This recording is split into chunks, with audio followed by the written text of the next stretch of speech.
Hello, and welcome to Red Tuesdays, the premier Eureka 7 coverage podcast. As always, I'm your host, G. Everything you know is wrong. Everything is different. Everything has changed. I'm still here. I'm not dead yet. Oh. We really should have had Iro just come in for a cameo just to convey how far off base we are. Hello, everyone. Hello, all listeners. This is indeed, it's always Red Tuesday in my heart, but this is in fact Blue Mondays, the GLORIO Blog's Eureka 7 recap podcast. I am your host, Zigg. As always, I am joined by my lovely compatriots, Aqua Gaze. Hi, Aqua. I'm writing a new myth. It is the beginning of a new myth, like a new evangely, like a neon, the genesis of a neon, something like that. Okay, firstly, your Greek needs to be better. Whatever. Secondly, you can just say you're writing fan fiction. It's fine, you know. You can call it that.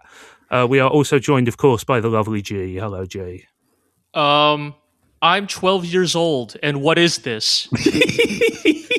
What it is the cinematic debut of the Eureka 7 franchise. The 2009 movie Psalms of Planets Eureka 7, Good Night, Sleep Tight, Young Lovers. That is what we are looking at today. And this film's quite an experience, huh? To be honest, what does looking at even mean in this concept, like in this context? We're going to try and piece together the fragments that will make something make sense. How about that? Well, I'm out. That's impossible. Yeah, indeed. This episode is going to be dedicated entirely to this movie, so let's go into a little background about it there. So, firstly, let's talk about the debate as to what to call this movie, because this movie has two titles. The official English language title is, as I said, Good Night, Sleep Tight, Young Lovers. But in Japanese, this movie is called Pocket Full of Rainbows. Pocket full of rainbows? More like pocket full of shit. What were they thinking? Well, there's our YouTube thumbnail, such as it is. I've never quite understood why the name change. I don't know either. And just to make this extra confusing, I have the Japanese Blu-ray collector's box for this movie, and on the box it says Good Night, Sleep Tight, Young Lovers. Oh, good. I mean, isn't this the case where, like, sometimes in anime they will give something a cool English, like, subtitle or slogan, and then that sort of got picked up as the movie's official title? I don't know. I mean, the movie's official title is definitely Pocket Full of Rainbows in Japanese. And in fact, that name is much more thematically appropriate to the contents of this movie. But I don't know. Maybe there was a copyright issue, as we'll talk about in a second. Maybe they just thought Good Night, Sleep Tight, Young Lovers was a better, more interesting title. I don't know. We're going to refer to it as Good Night, Sleep Tight, Young Lovers, because that is the official English title. But if you ever hear someone talk about Pocket Full of Rainbows, it's also this movie, just for clarification there. Aqua, do you know the musical reference for this movie? I was going to say a reference to the aughts twee pop classic Pocket Full of Sunshine by Natasha Bedingfield, but I'm guessing that's not correct. Okay. Firstly, kudos for getting Natasha Bedingfield into an anime podcast. I'm astonished you remember that, because I'm astonished that anybody outside Britain even knows who Natasha Bedingfield is to begin with. And, like, I don't know, the kids who listen to this podcast are probably like, huh? No, so this is kind of a trick question, because the English title is not a musical reference at all, of course. But Pocket Full of Rainbows is a track by obscure indie artist called Elvis Presley. It's from the soundtrack to the 1960 movie GI Blues. But the inspiration for using this as the title almost certainly comes from the fact that it was covered by Yellow Magic Orchestra. That would do it. It was, in fact, the final track on their final studio album, Technodon, from 1993. an album they recorded after a 10-year hiatus. So I think that is, and to be clear, it is a cover of the Elvis Presley song, but I think that is probably where the inspiration for using that as the title came Right. from there. I mean, that makes sense because like Elvis was famously not cool. Anyway, this movie was released in 2009, in April 2009, so almost exactly 4 years after the show itself debuted. So this movie was kind of made immediately after the show, not straight away, but very much in the wake of the show there. And I feel like it's kind of a throwback to a different time in anime where you would just have weird theatrical spin-offs that had almost nothing to do with the show they were pioneering. Incidentally, a lot of the early Kamen Rider movies are like this as well. Just about to say, this is just extremely Toku movie coded to me. Yes. Because it is like, it's this vague approximation of like something that sort of resembles the original story thematically, but it's reinterpreted in such a way that is almost irrecognizable, except for the fact that we clearly had all of the original cast on set. So we all had to like make a character for those actors to play.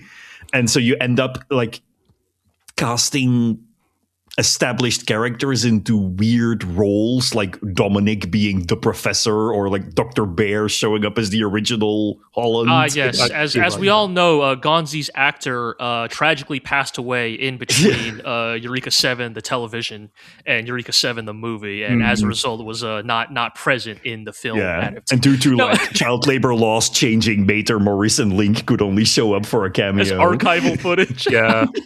So, okay, like in all seriousness, I think I appreciate, I sometimes rib you guys for it, but I do appreciate your Toku perspective on this, because I was actually going to push back a little bit and say, I don't actually think a lot of anime movies are quite like, so I know you're coming from, Zigg, in the sense that oftentimes anime film adaptations seek to be a sort of like a director's cut, quote unquote, a 2.0 version of events, right?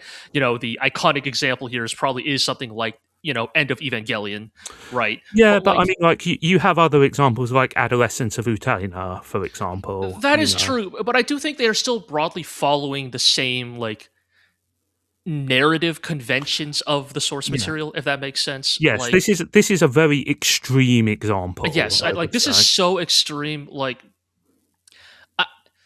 I'm really trying to rack my brain here, but I actually don't know if I can think of any example that goes as far as this movie.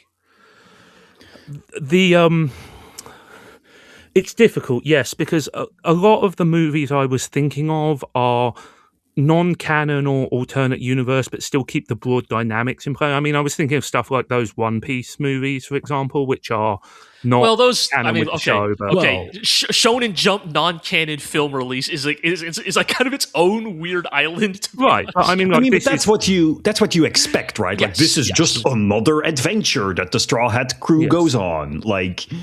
Yeah, and I don't know why in particular this show is such a massive deviation, although there are some reasons we'll get into, but maybe they didn't feel comfortable extending or replacing part of the narrative. Well, I think one important thing that's worth pointing out now, I think, to be clear, I think reporting on some of this behind-the-scenes stuff gets messy because there is the language barrier, and of course, just a lot of this is like basically just rumor mill stuff, but I will point out that quite notably, the film is written and directed by Tomoki Kyoda, the director of the TV series, whereas the TV series was written by Dai Sato.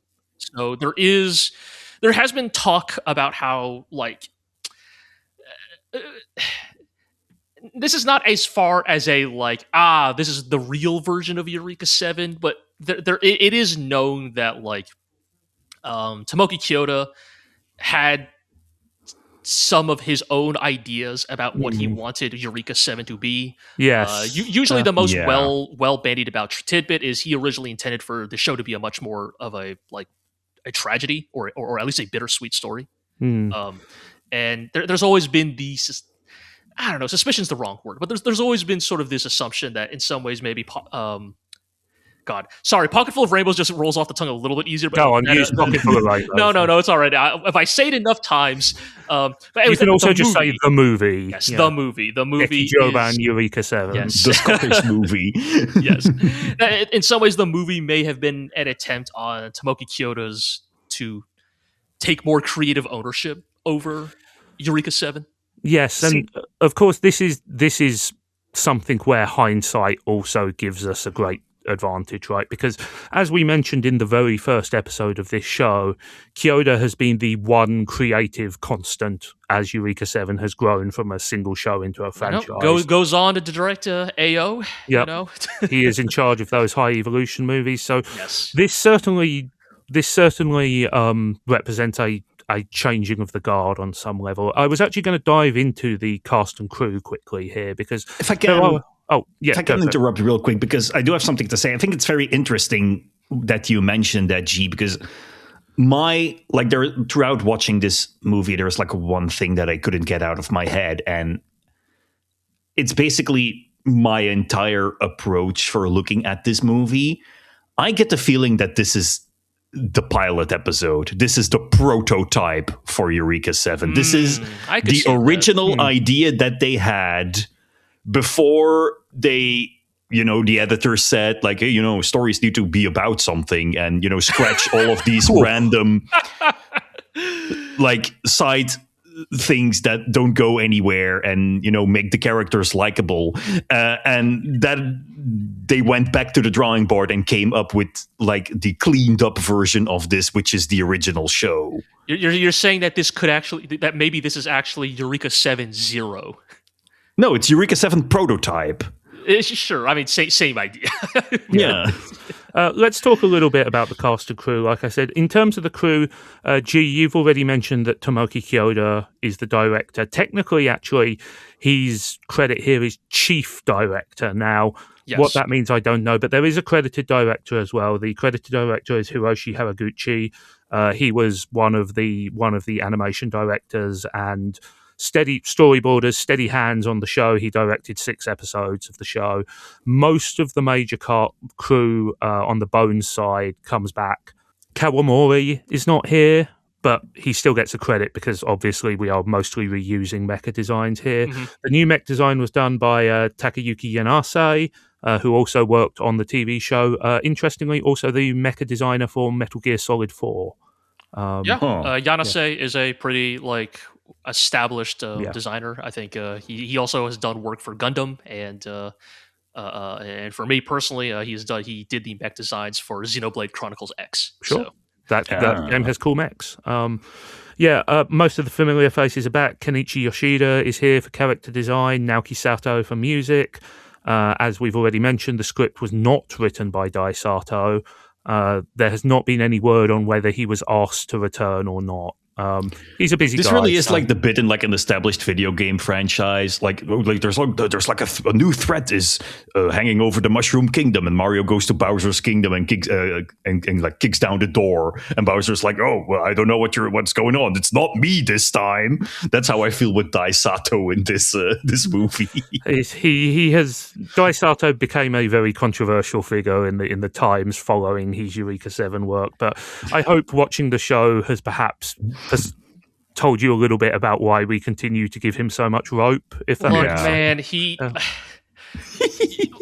look, you get a lot of rope for writing Cowboy Bebop and Ghost in the Shell standalone complex. Yeah. One interesting production thing I will note: this movie was a co-production. The assisting studio was Kinema Citrus in one of their very first works.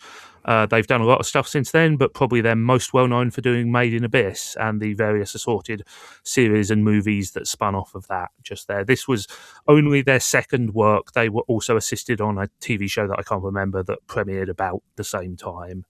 There, in terms of the cast, everybody from the TV show is back here. There's only one major addition to the cast, which is Yoshihiko Sakakibara, who voices Old Anemone. She is a voice acting legend, a very, very long tenured voice actor with a very rich legacy in doing mecha shows. In particular, she is probably most famous as Haman Khan from Zeta Gundam and Double Zeta Gundam. The only other voice of note, the voices of the Navash and the End are provided by Sakiko Tamagawa, who was in the TV show. She was Diane in the TV show. All right. Yeah.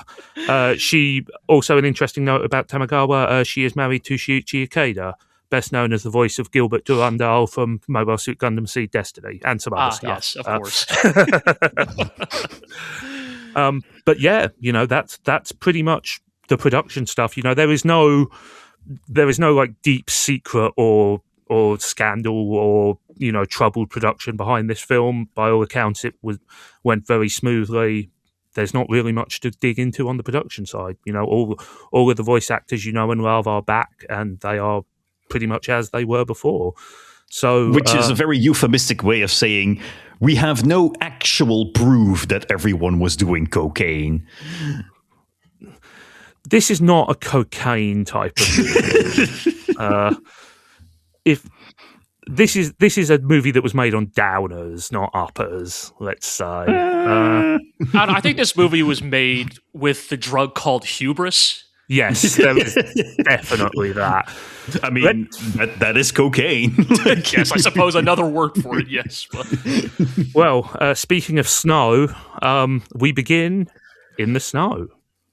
Something which we notably never saw in the original show. Yeah. The concept of seasons did not exist in the original show. But how did you, Aqua, as the person who was completely new to this movie, how did this introduction take you, so to speak? I think this was I generally liked this opening because it's very like moody, it's atmospheric. You have like cute designs for Kid Renton and Kid Eureka. They're very charming. I like Kid Eureka's sort of jacket dress that just makes her look like a big triangle. It's pretty clear from the get-go that this is a completely different universe because they have the Dominic as like the parental figure to both of them. They portray Renton and Eureka as, well, childhood friends / pseudo siblings, who grew up together under the tutelage of Professor Dominic. Yes. There's a big war going on. Like, they do a relatively good job at setting a completely different scene.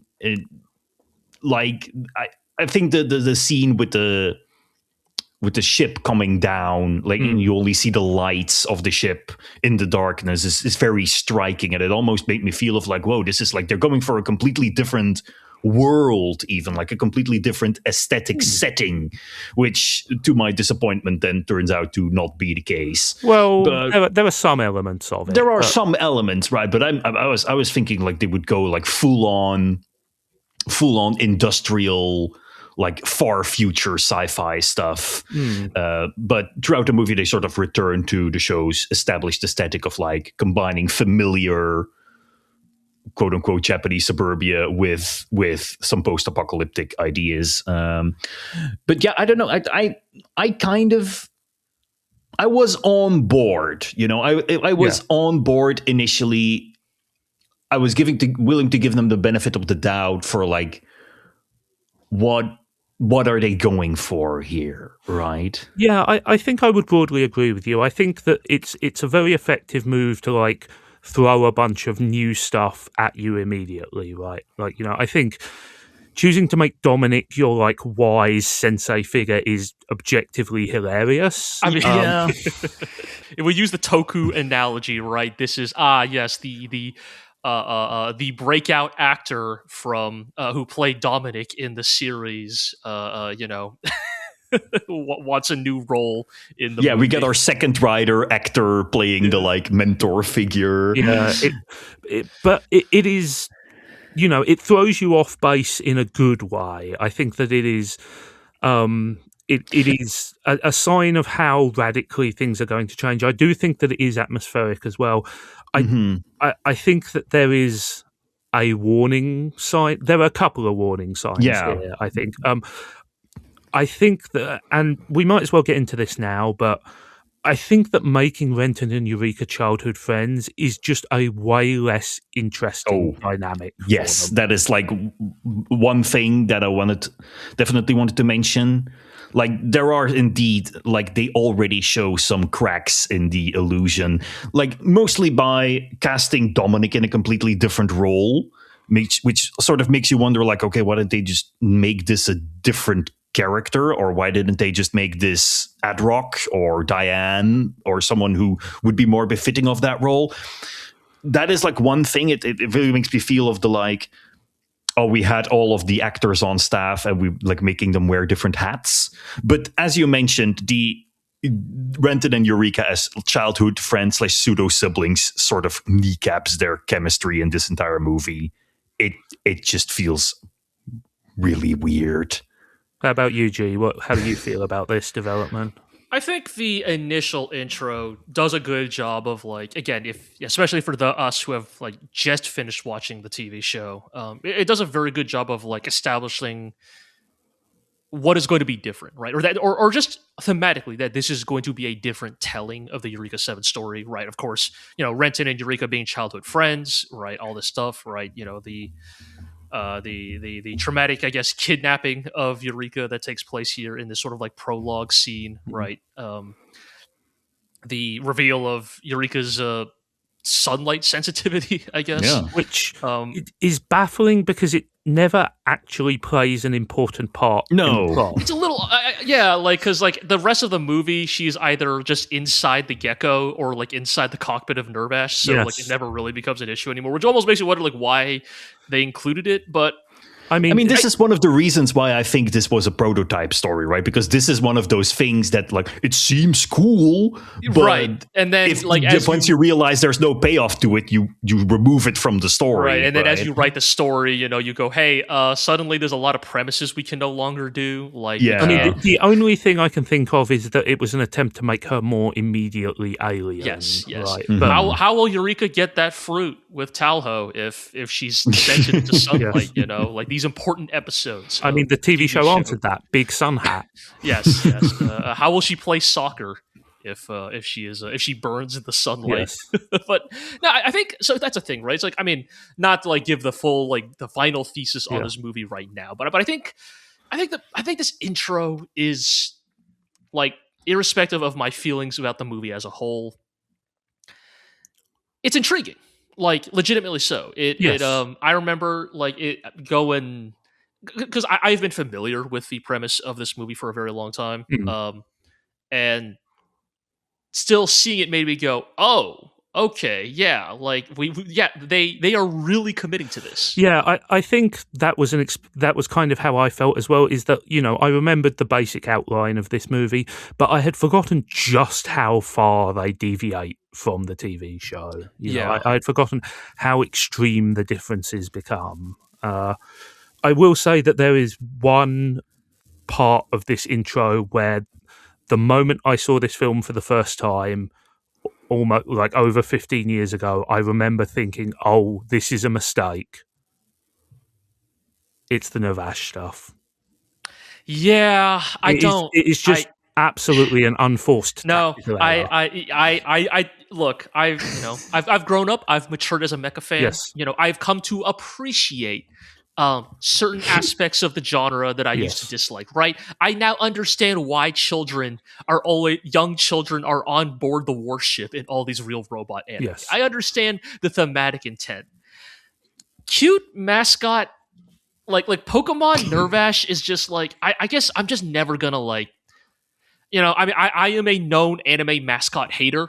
Like I just find they rarely add much to a show other than, they feel so nakedly like an attempt at like marketing to like the children and like young women demographic, and I think it's kind of borne out in this movie. Yes, but the thing which strikes me is that it is, even from the very first second, it is just so obviously a mistake.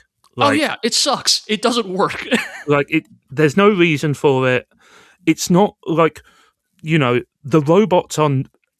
on the scale of robot anime, the robots are not especially important in Eureka 7. You know, the Well, Navash is they aren't, MacGuffin. right? And I think that's the thing, right? Is like Nervash is like the rare flashes of like sentience displayed by Nervash in the TV show feel like mysterious, right? It Yes. feels otherworldly. You know, when the end of all robots gives like Anemone and Dominic a like strangely sad stare before it sacrifices itself. It's the thing that's so delightful about mecha when you like look back at something with a like almost human visage of like, does it understand like what it's doing? And all that like all that ambiguity just goes out the window once you turn it into a Pokemon. I'm sorry. Yeah. I mean, I can only assume this was done purely for like marketing reasons. Because Some fucking boomer Showa era businessman was like, I heard that Pokemon's hot. You know, we gotta. you know, in 2009, you're just hearing of Pokemon being a big thing. Look, Japanese businessmen move. You know, their plans are measured in decades, not years. Anyway, the only other thing I will note about But what if the Pokemon was really cute? Okay, tell me I more. literally made a list of the things I like about this movie. It has 2 things on it. Oh shit! Okay, well, Okay. give us the one. And Cuddly first. Nervash is one of them. Oh, you're Okay. a nerve. Well, The don't we Nervash Don't defender we look is like long idiots gone. after talking all that mess now? No. No, The okay, thing is, Aqua, give this your- movie is make your stupid. case. So I don't give a rat's ass about whether cute Nervash ruins its credibility, Fine.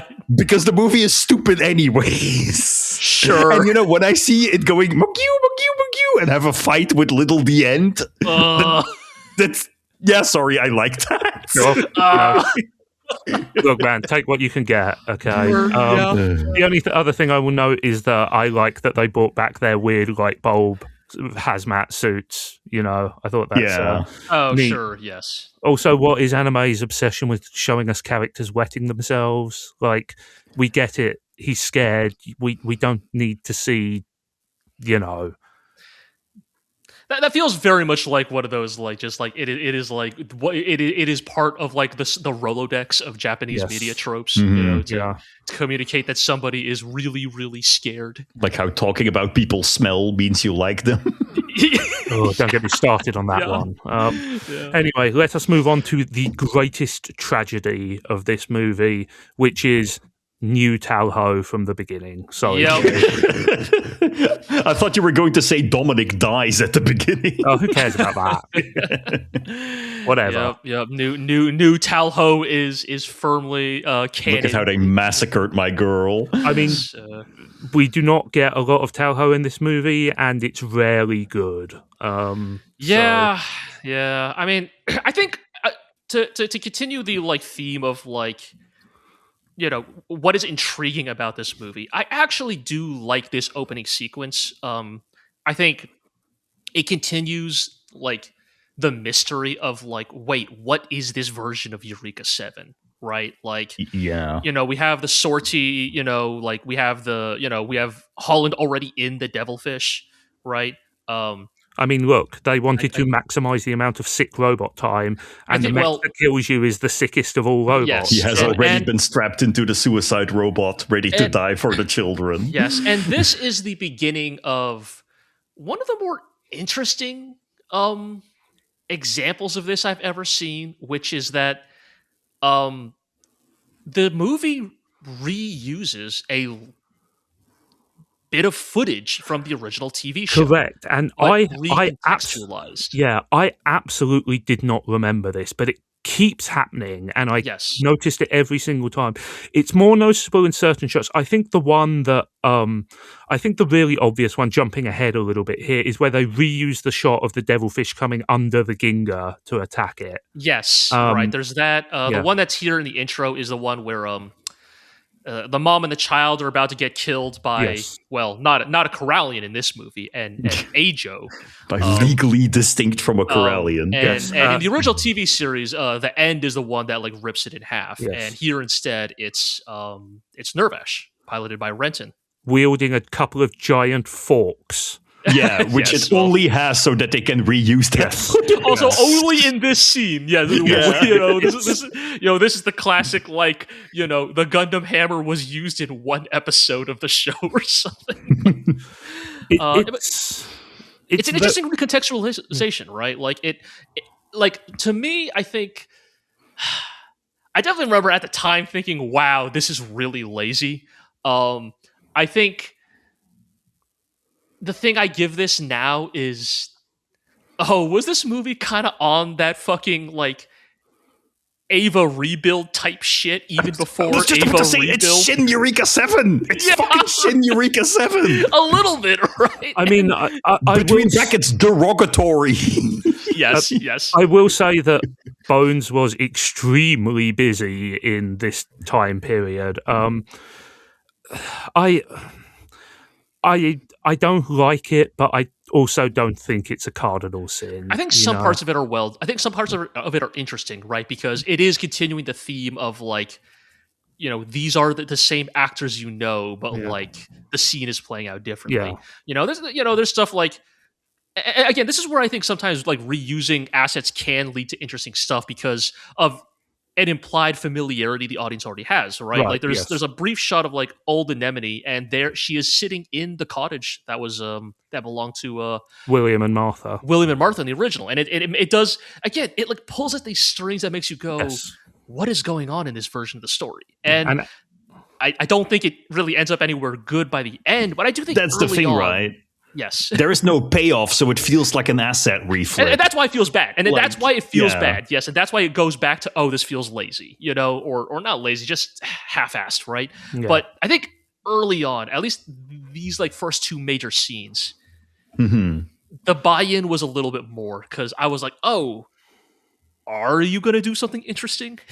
I do think that like some of the, as you said, G, it's a double-edged sword because reusing straight up reusing designs and reusing sequences does mean it gives you that uncanny deja vu feeling, but it also means that some things just don't make sense. Like, right, the Gecko is a military ship, so why is everybody in their cool surfer outfit?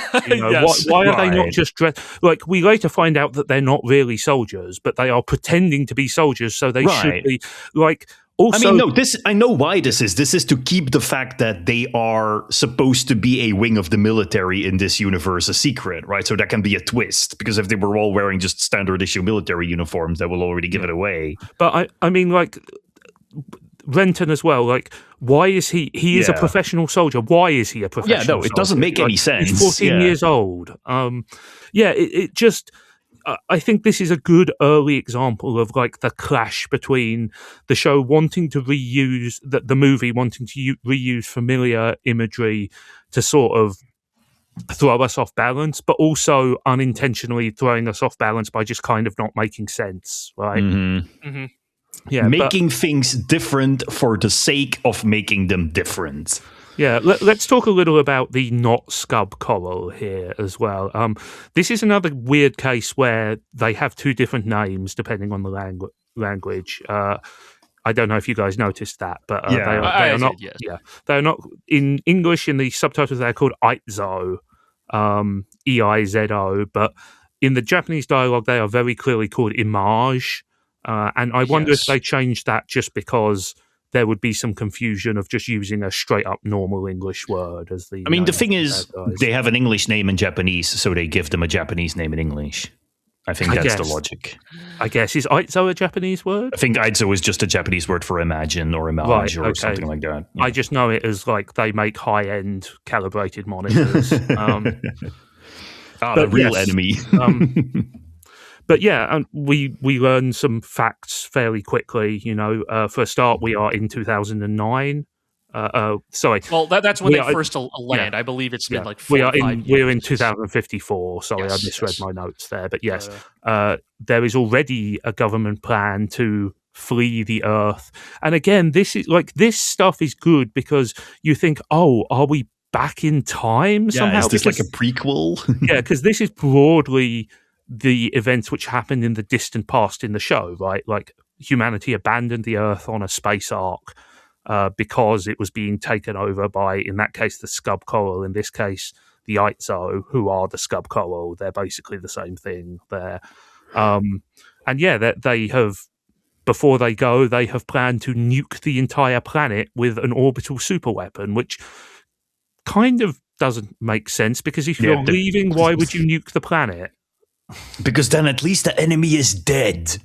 I guess, but they never really go into that. It's just kind of assumed that the nuking part and the leaving part are integral aspects of the plan. I mean, the actual answer is so there is a dramatic finale, but I think the fairest possible reason is that like the military is run by like gung-ho lunatics who are like, I don't care if the planet survives or not, as long as the enemy dies. Like that is the most generous interpretation of this, but it's probably more like we need to make the military look like careless and elitist, so they have an arc for the elites, and then they blow up the planet and they don't care about it, and it's strictly like functional story writing. Like it only exists to have stakes. Yeah, I think I would broadly agree with that, actually, there. A couple of other things here. Holland reveals that his devilfish in this universe has what's called the compact feedback system, which allows him to see people's souls, apparently. Yes. Yes, mystic eyes of death perception. Yeah, kind of, honestly. It is even more the Zero system from Gundam Wing, right? Like, it is even more that than it was before, and it was already pretty that before. It's very funny when it turns out they're fighting to protect South Dakota. God, because, yeah. Honestly, they can have South Dakota. There's nothing in South Dakota. Yeah, I mean, this is also the other like it's stuff like this that also is like try to communicate to you that this is a different timeline setting, universe, whatever, right? That I mean, like we see maps a couple of times, and they are very clearly of present day Earth. Right. This is Earth. This is like near future Earth. Right. I think. Like, what was the year in Eureka 7? It's like year 11,000 something. Yeah, I mean, or something. Humanity left Earth for 10,000 years. Yeah. So that also gives you an indication of what's going on here. Yes, it's fairly action packed here, I will say. I don't know if you noticed, G, that the repeated coordinates they use are 0080, 0083. I wonder if that's a deliberate reference or not. For what part? Sorry. So they talk about like the location of the secret package, which they're trying that part, yes. Yeah, which, spoiler alert, it's Eureka. But yeah. I wonder about that. I mean, maybe like it is a pretty like specific like set of numbers, but I'd also like I don't know if there's actually any could be coincidence. Direct lineage between the two. So. There could, whenever numbers come up in anime as well, it is important to bear the alternative in mind, is that maybe there's a Gorowase pun there as well. Yes. So, but yeah, I mean, like we also see various people holding the golden bow. Anemone has a copy. Talho also has a copy. Which makes us think that, it will again be thematically relevant. But again, it turns out that the thing they are holding is not the golden bow. It just has the same cover, which kind of feels like Asset cheating, flip. Honestly. I mean, in a way, I think that the presence of or at least the references to the golden bow make more sense in this movie than they do in the original show, because it's all about like myth making. Yes. But then why not just make it the golden bow then? Because it has to be different. Well, yeah, and also because, we need a level of literalism, and the book becomes an important prop there. But anyway, Eureka is here. I think the bit where she's standing on the ledge and it just falls out from under her is very Looney Tunes. I don't think I was meant to laugh there, but I definitely did laugh. There is also a lot of shouting of names here, just like so much. I mean, you can't complain about Eureka 7 having too much shouting of names. Okay, this is like shouting names the show. But compressed into like 100 Rentons compressed into 30 seconds is a lot, That is just too much shouting Renton there. I've just written in my notes here, I really cannot overemphasize how much of a mistake the talking mech is. So just know that will be a recurring feature here. There is a nice detail I like here, which is when we see the gecko flying away, Holland hanging on the back on an extendable cable, the devilfish just like skitching off the back of the gecko like he's cloud kicker or something like that. Also, the Navash has the ends homing lasers now, because I guess that's an iconic thing from the show that you have to include. Right. The yes. Navash is just every mech in this show. Like it has all the mech things. Is there a cool mech thing? The Navash has it. Like, I mean, it was kind of like that in the show as well. There, but at least it was more established. Like, Navash did certain things, the End did certain things, and now they have just sort of all been. It is even more explicitly a super robot that pulls powers out of its ass than it was in the show. I will have my grand statement on the Navash in this movie when we get closer to the end here. But yes, Okay. I have some thoughts about how the Navash as a mech is handled. But, I will say that the homing lasers at least give us some nicely deranged Etano circuses. yes, that is yeah. the thing. Like when this movie wants to look nice, it can still pull it out in that way that Bones can. Yes, I mean this is to be clear, this is a good-looking movie. Even accounting for the reused footage, there is some really, really nice shots here. This is kind of like a really niche thing, but I also want to point out this is a really nice transfer. There's a lot of good grain in the picture here. Yeah, it's quite nice. We see the three sages, although they're not sages anymore. They are indeed the Politburo Standing Committee. So they're communists? I mean, they're literally called the PLA. Yes. Or the Gecko's state. Like the army is called the PLA. Yeah. It's maybe. I think the idea is more like generic, like authoritarian police state than communist, right? I mean, using the term Politburo is... That's pretty loaded. And like they're called commissioners and stuff. Well, yes, but this is anime we're talking about, right? Like this kind of loops back to the film's problem of like using imagery sort of carelessly and without thought for what it implies, right? Mm-hmm. Like if you imply that these people are like a communist government, even if it is a communist government in name only, as most communist governments tend to be, right? Like, that implies something interesting about the governmental system of the world that that should at least have some bearing on what happens, but it doesn't. It's a communal garden authoritarian state, and it doesn't really matter. It's annoying there. We get our lone Dewey appearance here, where it turns out he has been renamed to Dewey Sorenstam. Also, he's dead. Also, he did not beat the allegations. Yes. In his timeline. Also, in this universe, he is actually a pedophile. They just straight up say it. Let's just make the subtext text. Yeah, it's How do we feel about a movie that basically a Eureka 7 movie that basically does not have Dewey at all? Very bad. It is. I think you could definitely feel his absence in this movie. Like the lack of the lack of a clearly defined villain, which leads to this movie having to dig deeper into the bag for its villains, shall we say, I think has creates some really weird consequences, right, for later in the movie, right? I don't know. I'm not even the biggest fan of Dewey, but like even as a villain, but it is weird to not have him present.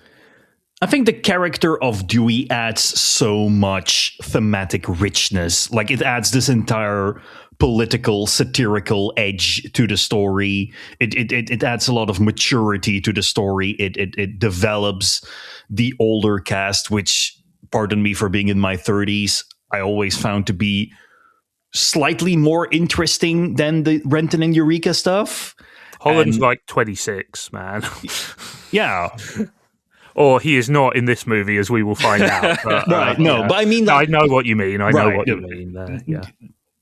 Without meaning to like talk down on the core themes of the movie, of the show, it's just like you miss so much by not having him there. Like, the entire political subtext of the story is just gone. I mean, the thing I would say is that Dewey himself is not a particularly original or deep character, but his presence in the plot was important for the show, and it was important that somebody filled the role that he filled. Right? I think for better or worse, his absence is kind of the beginning of this movie, making it clear to you, oh, this movie is interested in something else thematically entirely, right?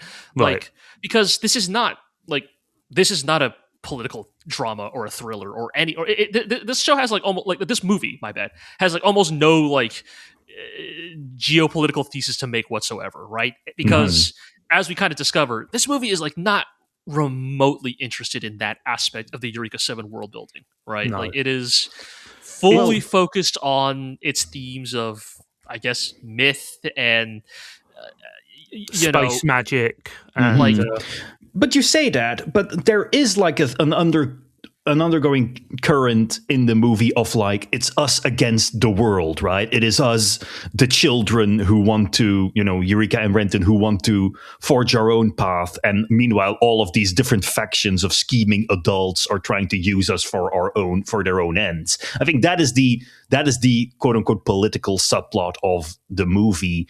But the fact that the way in which they do it, and by not having Dewey in the military be as much of a presence in the plot, it just comes across as, wow, everyone is being mean to us and just leave us alone. Like, I think this is one of the main issues of the movie, actually. Like, it tries to be a will these crazy kids make it in this messed up world kind of story, but all of the conflicts just have no impact. They have no teeth because that entire framework on which the story and the world is built has just disappeared. I think part of the problem here is that Dewey is still ultimately the person who is responsible for the inciting incident of this movie, right? Which is the what do they call it? The tragedy of the tragedy of Doha. Thank you. Doha, yes. yeah. The tragedy of Doha. But because he is dead before the narrative starts, we never get any explanation from him as to what his motivation was or why he did this thing, which sort of just makes him a sort of nebulous bad guy that, just a generic person who did evil things. And I think, thematically, I think that there is some weight in the idea of two groups of people who are trying to fight the system, who are fighting it in different ways, right? You've got Rent and Eureka on one side and the Gecko crew on the other side. But I don't think that the characters are interesting or developed enough to really give that aspect of it weight. And, the political plot, as you say, is just kind of nowhere. They're asking us to sympathize with the people who are about to commit a global genocide. They're presented as sympathetic figures. That is sort of like one of the weirder turns of this movie is that, like, Coda, I believe is her name, becomes like a fairly major part of this movie, right? And as she investigates. Just to jump in here, I think this is why when she suddenly disappeared from the anime, I was like, I could have sworn she had a bigger part, and I think I was mixing up my memories of her in the show with this movie, where she is in fact quite a major character and is basically the viewpoint character for at least for the middle third of this movie. Yeah, I'm sorry. This character should have been Dominic, right? Probably. It kind of feels like this is just right? Dominic. I think, and that's where the quote unquote casting of this movie gets weird, right? Because it's like, oh, like you really didn't have another legacy character you could use to, like, fuck, man, I don't know, send Ray and Charles to go investigate. I don't know. Yeah. It's weird that it's this like character that had such a bit role in the original story. I think the reason why this is not Dominic is that Dominic has to be where Anemone is, and they need Anemone to be part of the tragedy, I guess, to make the story work, and or they could have made that character Sakuya. Like, I don't know. Again, this is where I think about this movie, right? It is just like very messy. We put all the dolls in the dollhouse in a certain way, and here are we arguing of like, no, they should have put this doll in this room, whereas like they should not have done that from the start. Like, that is the fundamental premise is just kind of stupid. And I will say, I think part of what I enjoy about this movie is seeing the characters that we know in roles that are so obviously unsuited for them. I think that there is some attraction to that. Oh, sure. I think so, yeah. But a lot of the time it does create weird plot holes, or not plot hole implies a mechanical failing, but kind of like weird sort of gaps between audience affection and knowledge and the things that are happening on screen. You know, like the coda plot is very competently executed, and I actually think it ends quite well. But it's just weird that this character, who was also, you know, very much an antagonist in the TV show, right? We are now being asked to sympathize with her. I mean, there's even the weird sort of aside with her and her ex-husband, drama, like who is like the big poobah or whatever. I forget the character's name. Avatar Roku. Sure, let's go with that. But you know what I mean, right? Like it's really odd that they choose coda to carry the weight of a lot of this plot in the middle of the movie. Also, just before we move on from this, I think there is one weird thing that I would like to remark is that I don't like that they explicitly made Dewey a pedophile, because in the original show, it feels like exploitative, and also in this. Also, it is once again something that has no consequences whatsoever, given like things we will talk about later. But it is also something that, like, in the original show, we joked about this because it's clear that Dewey uses these sort of like taboo acts as a way to ascertain his power over others, right? It's also clear in the show that he is not actually attracted to these children. He is simply using them as pawns and flattering them. Right. It is a weapon that he wields in his lust for power.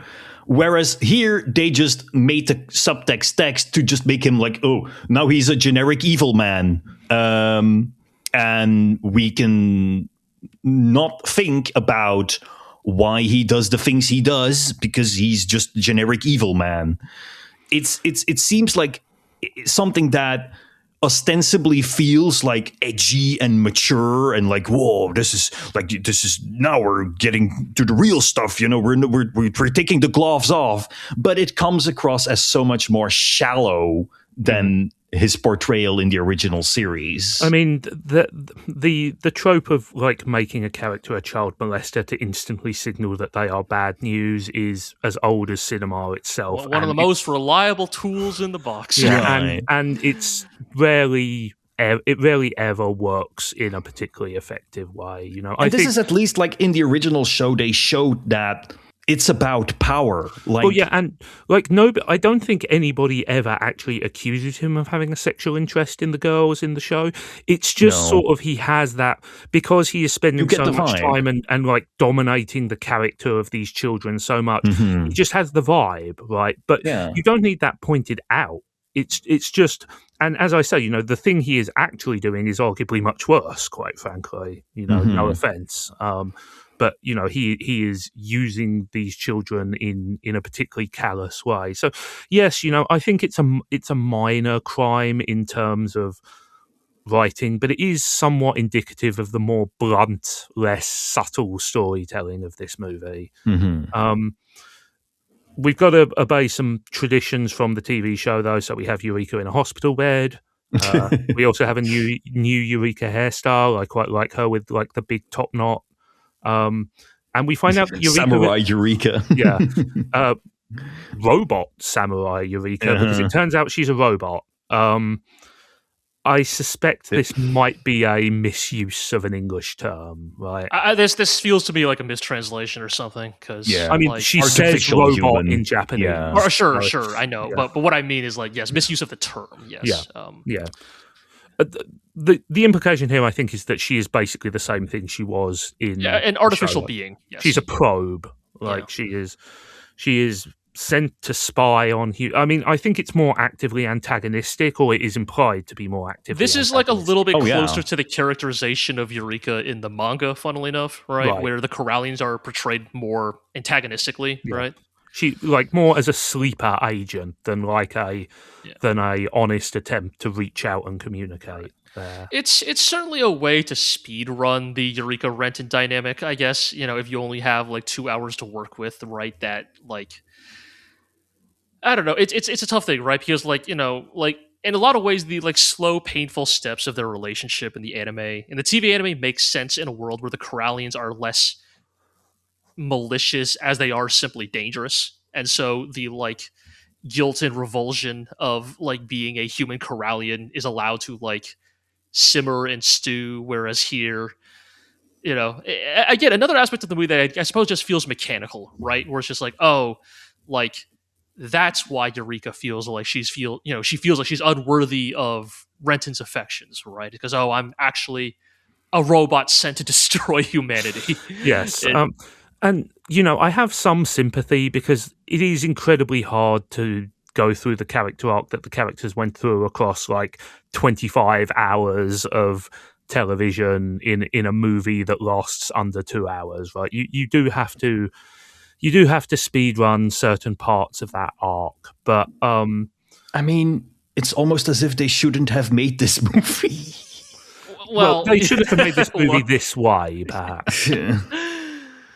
You know, but I think one of the weaknesses of this movie is that there is not really much emotional complexity in the relationship between Renton and Eureka. I mean, the show's depiction of the relationship was that they are constantly pushing and pulling each other away and closer, right? You know, and here there's just kind of no drama because Eureka is Renton's childhood friend, and therefore he will protect her no matter what happens, and that's kind of it.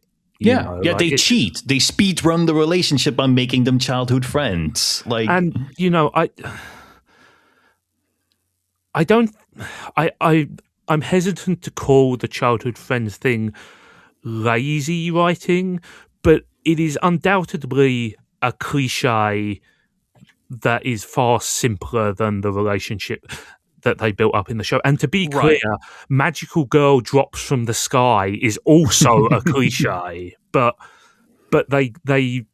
it made for a more interesting dynamic, even in the first couple of episodes of the show, than just I am the childhood friend, I will protect you. And Eureka does not have a lot of agency in this movie. That is definitely a recurring theme in this movie. That I think Eureka is completely useless in this movie. Yes, very, very annoyed by in this movie is like, and that's the thing, right? Like, they turned her into a like Emoto kind of character. Well, they turned her to a damsel, right? Because because what they've inadvertently done is that by reversing the dynamic and making, you know, Renton the pilot to start out with, like, it means he kind of just hogs the role from beginning to end, right? Because at least in the original TV show, where Eureka is the one who starts off as the pilot, then Renton sort of grows in prominence, and then by the end of the movie, they learn to pilot it together, right? Like here, it kind of is just, you know, in terms of like active agent in the story, right? It really is kind of just Renton for basically the whole movie, you know. Like Eureka has a couple of moments, but it's so much more diminished compared to her role in the TV in the TV show. And to be clear, the TV show also made Eureka a damsel in certain situations. It does, of course, but you know, I mean, it's not completely innocent of that claim, but she was still a more interesting and rounded character. And I think one of the things this movie showed to me is that it is important that she have her relationship with the children, because in their absence, she is just a less interesting character. You know, they provide texture to her emotional palette, and they provide, this is going to sound really cruel, but they provide something for her to do that is not related directly to Renton, right? No, I get it, Here, Eureka is purely a satellite character to Renton. She is almost a MacGuffin. Sexy lamp. She's a sexy lamp. Kind of, yes. You know, and it's not an egregious case, we're not talking about, Renton thumping his chest and carrying her over his shoulder, her over his shoulder Tarzan style. But it is noticeable that she is just not as interesting in this movie. I mean, she is an object, right? And that is why the childhood friends things rubs me the wrong way. Like it is this. Oh, this woman has been under my protection for her entire life, and therefore, it is my God-given duty to protect her. Is such a trite way of characterizing a male character, and just the whole idea of the stupid puppy crush turning into genuine love that transcends all boundaries is so fundamental to the Eureka 7 TV series that here just having it as like your surrogate little sister is just so helpless and she needs a strong big man to protect her is just such a downgrade. Like, not to even mention what happens to Eureka at the end of the movie. Well, we'll get there, but yes, that is one of the most egregious factors there. Let's swing back towards the plot for a second. I mean, let's talk about the other big reveal. Yeah, I mean, this is the twist of the movie, basically. Yeah. So the reveal is that how do we even the crew of the Gecko are l'enfant terrible. Or no. What was causing advanced aging in Solid Snake? Was it Fox Die or Fox No, Die? it was just the fact that he was a clone with a built-in expiry date. Yes, I mean the point is we discover that the crew of the Gecko State, the good old crew of the Gecko, these guys, Kengo and Holland and Moondoggy, are all orphan child soldiers who were adopted by known canonical in this universe pedophile Dewey, and nobody seemed to object to it. And we're all the subjects of horrible, inhumane experiments that gave them accelerated aging. And they now require evil woman juice, which is called Datura. Yes. In this timeline, and it doesn't make you an evil woman. It slows down your aging, and so which is already different for each person because they were all 17, but Kengo looks like an old man. I think the explanation probably here is they do explain that like the Datura is a temporary solution. So I'm assuming there's probably a little bit of like rationing of the age slowing drugs. Maybe you're saying they gave all of the Datura to Moondog and Gidget? Yes, that's exactly what I'm saying. To be fair, Moondog and Gidget are portrayed as younger children in the flashback. Yes, yeah. But so we get that flashback shot. But Holland says we are all 17. Oh my God, you're right. He did say that. Oh, God damn it. I feel like before we really get into this, we must acknowledge that the real Holland Novak being Dr. Bear is a pretty good joke. It's a pretty good joke. It's entirely inconsequential. Yeah, but it's a joke. It's a funny joke. I mean, just like even Kodo remarking doesn't look the type is that's good. Just very good, But, yes, so it's really hard. So the children age at an accelerated rate because they were involved in a nebulous. So it's very difficult to even know where to begin to unpack. Okay, so Renton's parents headed a lab at Warsaw that was dedicated to studying and reverse engineering Aizo, the evil scub coral, right?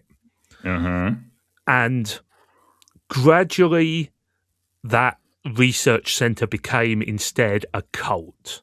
And I actually think this idea is kind of interesting. The idea of we studied this thing and kind of like became sort of grew to worship it. That's some good kind of like horror stuff there. We became so close to the thing we were studying, we sort of saw God in it. That's an interesting idea, but it's fun. Yeah. But anyway, so they tried they conducted an experiment where they had the previous humanoid Aizo, Anemone, number 6, and in this universe she is just straight up an actual scub coral. She is not an imitation or anything there. And they tried. It's never entirely clear what the intention of the experiment was, right? Like, we don't know what they were trying to do. I mean, I think they were trying to do the same thing that Gecko State are trying to do, right? That they open a portal to another universe. Well, that they for some reason found scientific proof that if one were to sort of seize control of the Aizo hive mind, you could like reshape the world in your image. I mean, I think part of this is related to, the sort of nebulous idea in the TV show that like huge amounts of intelligence, like massive life forces, can change the laws of physics themselves, right? And this is where you will remember when we had Experience 4, where we talked about the dangerous precedent set by the existence of alternate universes in the Eureka 7 mythology. Yep. This is what we were warned about. This is what we were getting at. Which is, during this weirdo experience, they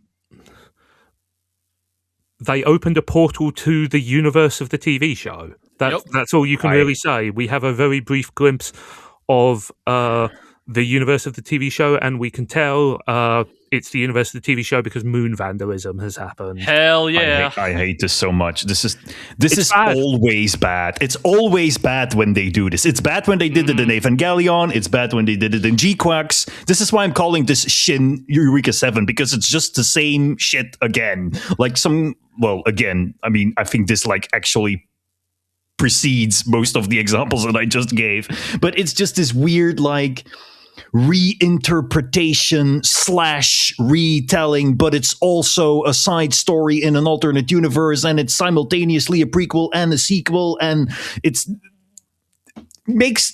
just gibberish. It's a flimsy excuse to do whatever you feel like doing with established characters and concepts, and then make it sound deeper than it actually is, because there is a connection to the version of this story that people actually care about. Man, I don't think anyone will disagree that like introducing the concept of the multiverse to like pop culture has been ultimately deleterious to media as a whole.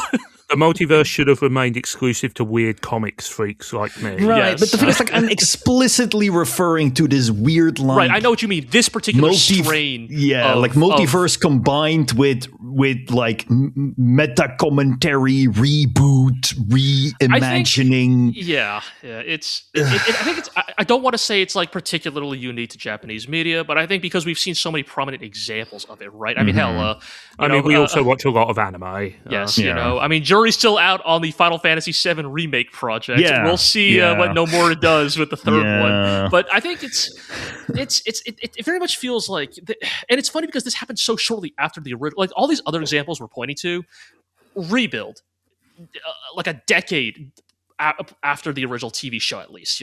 I mean, and Evangelion at least had a history of always having an element of slight meta commentary in it, right? Mm-hmm. Like what I'm getting as a deconstructive work, it kind of has that baked in. What I'm getting at is more like on a real time scale level, right? Like revisiting these works, a decade plus after, there is also the like the tangibly felt passage of time also affects your perception of the work. What makes this weird, right, is this happens like, this is like 4 years after the original show, 5 years? Right. Like that's such a short period of time. It makes it's like, again, this is what leads people to like to the like gossip that like this was like the director's attempt to like maybe reclaim Eureka 7, because it's like, why did you feel the need to relitigate this story and in this form so shortly after the original? Yeah, that's a very interesting way of putting it. Like this kind of makes you look bad, right? This makes you look uncertain of the story you made. Like when you do it 10 or 20 or 30 years after, you at least have the benefit of like, I'm a different person now. It's a different world now. Like, what would this story look like if we told this in with more modern sensibilities? But this just seems like, well, we just made something, and now we're just making something else. Like we could have made this too. We're just throwing things at the wall, but we're not. Like, it doesn't exude any confidence in this world that they created. I mean, the other thing I would add as well is, like, we've cited Ava, we've cited Gundam G-Crux, those things, huge, cultural icons, massive works that changed the nature of anime as a medium. Mm-hmm. Look, I think Eureka 7's a great show, but it never had that cultural cachet. It was not a moment that echoed down the years in culture. That's the thing, right? You can't really do meta commentary on something that didn't really have that much of an impact. Yeah. And the other thing I will say is that I'm not particularly mad at this, because it is almost completely irrelevant to what happens in the rest of the movie. But then why is it here? Mm-hmm. Like, why even bother? I think if we're talking like thematically, right? I think sort of, not to defend it, because I think this does kind of suck, but I think the intent here is that by revealing that the crew of the Gecko State are functionally children, right? Wayward children. Wayward, damaged children. Let's not begin to talk about all the hackneyed Peter Pan imagery that goes in here. That Peter Pan metaphors are like my first subtext thing. Yes, it's so hacky. So I mean, we can tie this into continue to talk about the story, right? Where they basically reveals that, like, because they saw a glimpse of the TV universe. The Gecko State is desperate to return back to that universe, right? They believe that salvation exists in another world, right? That if they can break through the barrier into another dimension, they will break through into another dimension where they won't suffer from the advanced aging, where they won't be, so I think what they're trying to get at, right, is that these are the desperate flailings of damaged people. Right.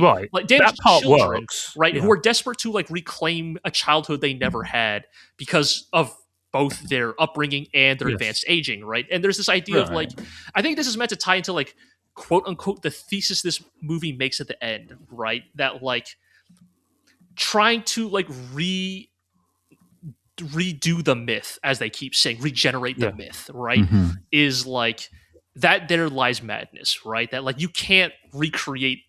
And to be clear, I'm saying what the show is saying. I agree that this is an insane thing to say about a show that aired 4 years ago. But what they're trying to say, I think, is that you can't recreate Eureka 7, right? That you can't recreate the same events that lead to that show being what it is.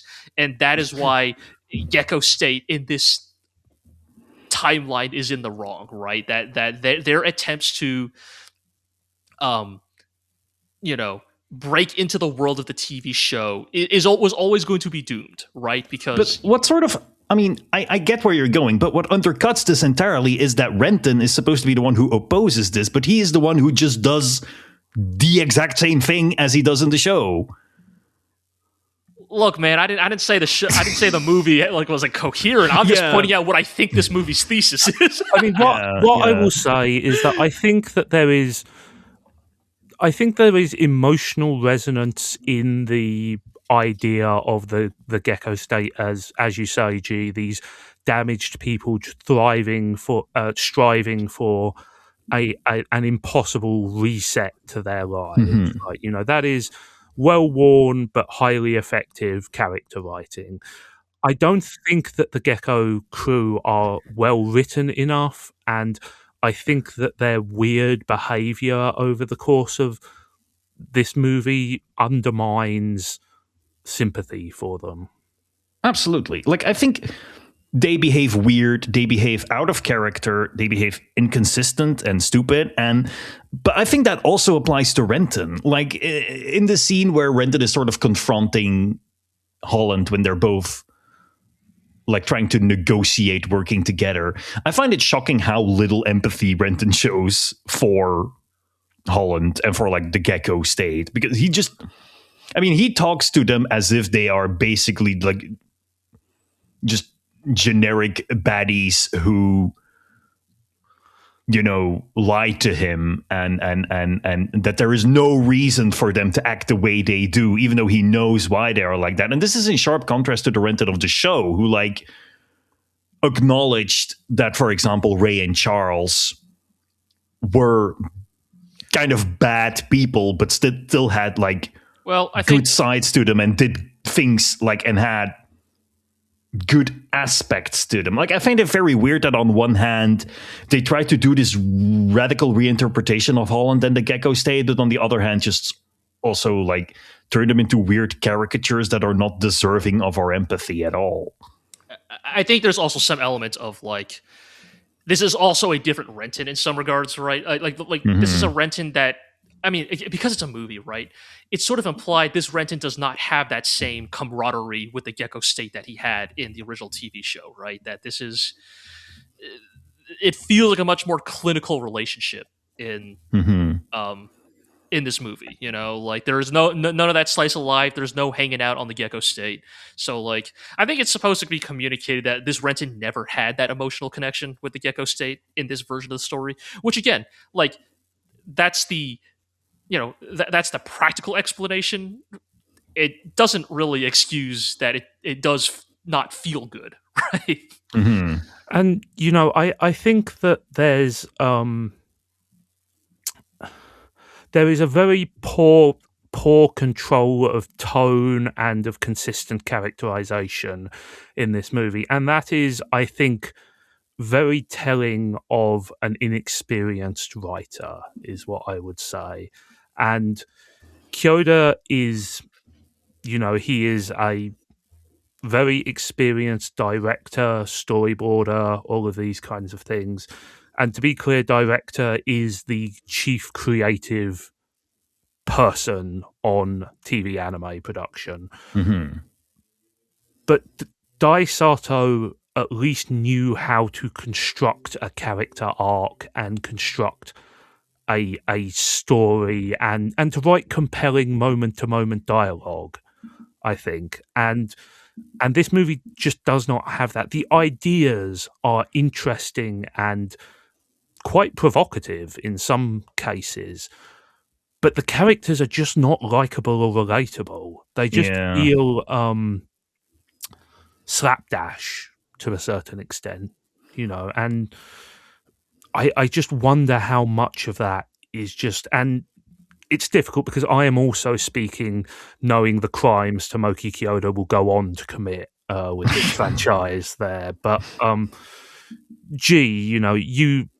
I think you definitely begin to see the roots of Ao's major problems in this movie, right? Yeah, I mean, this movie has the fact that nobody likes each other, everybody is dysfunctional, and nobody can communicate properly. But not dysfunctional in like a fun, charming way, where or even dysfunctional in like a dramatic, right? Tragic. No, I know. Way. I am joking, but yes, I do think that in many ways, this movie, and I think I've alluded to it more than a couple of times in when we were covering the TV show, this movie, and is a little bit of the canary in the coal mine, right? This is the movie that really starts to indicate to you that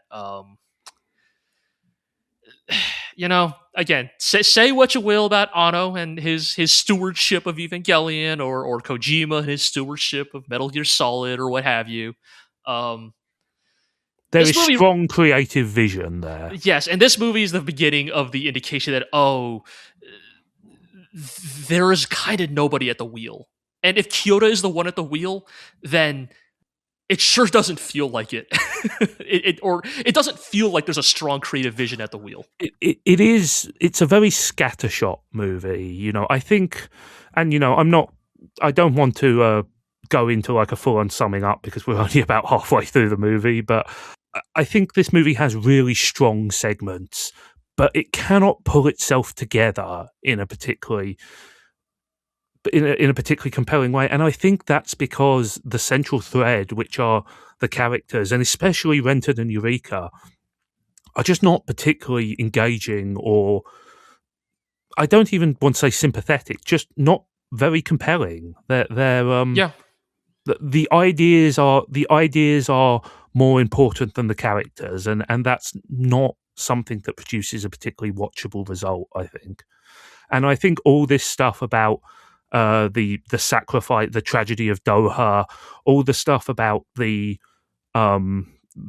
Gecko crew's real identities, all the stuff about the alternate universes, quote unquote Neverland, the original TV continuity.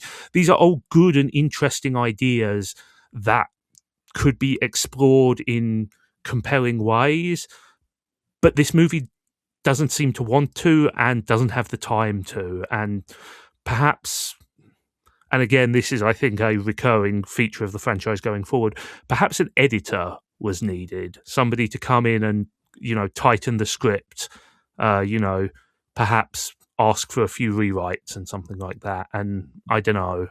We'll have to see about that. On a lighter note, I did like that they paid tribute to the most important part of the Eureka 7 mythology, setting scenes in toilets. Well, speaking of reused footage, I guess, right? Is this reused? This was not obvious. This was not obvious enough for me to Okay, spot. I don't know if Hap was naked in the original, but I know that No, he was. He was. Okay, he was. We have Okay, discussed yeah. this on Yeah, the right. podcast. We talked about, there was a lot of discussion about him being a naked shitter. Yeah, he's a naked shitter, right? Okay, so yes, this was in the original. Yes, there's this scene of Hap and Holland having a real heart to heart while in the bathroom, as guys are wont to do, talking about killing children, or no, just injecting them with truth serum, right? Yes, it's the truth serum that we just have. Yeah. I mean, look, they've got flying surfboarding robots. Truth serum is not an incredible reach, I will say. There, I think this is kind of a weird, messy part of the movie, and especially messy part of the movie here. I think. I do like the idea that they bring up here, or that is brought up by Not Diane here. The suggestion that Aitzo planted the Agaha myth specifically to try and persuade humanity to do a certain thing. I think that's kind of a cool some Kwisatz Haderach shit. Yeah, exactly. Yeah. A manufacturer prophecy out of nothing there.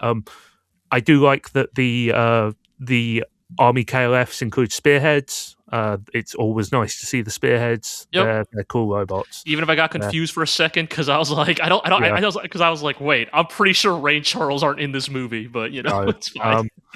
I continue to ask why, in any universe, you keep allowing the catapult to be able to be opened without approval from the bridge. Why would you do that? Have you not learned by this point? Hacking? Question mark. I think that it's really weird that Renton goes on a rant about the Navash, the Gecko crew killing people, and then kills hundreds of people in the next scene. Right? That's weird, right? Yeah, I mean the worth. The value of life in mecha anime sometimes gets a little weird, shall we say? It's just the extreme ping-ponging, yes. Right? It's. I don't necessarily have an issue with you treating your mooks like disposable assets, because they are. They're there to blow up and make the main characters look cool, but just having the scenes so close to each other really highlights the hypocrisy of it. And I don't know if that was intentional, but if it was intentional, it doesn't work. And if it wasn't intentional, then again, perhaps an editor is required. Yeah. I mean, the thing is, they even acknowledge this later in the movie when Renton has his weird rant about, they have killed many people, I have killed many people, and we will continue to kill many people for our dreams. Yeah. But it's cool and based when I do it, whereas makes no sense. Yeah. It's real weird. I also think the progression of scenes is very odd here, because we have the rant against not killing.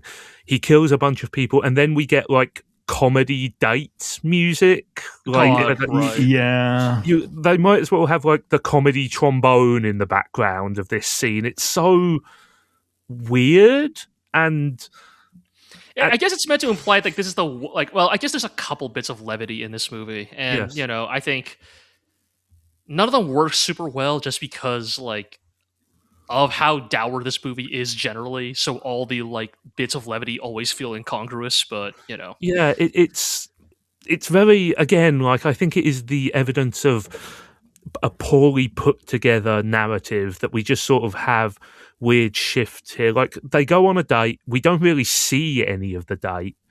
There's kind of a nice conversation between the two. I mean, I particularly like the bit where Renton is I wish we had never grown up. I wish we were still back in and Eureka goes, I'm glad we grew up.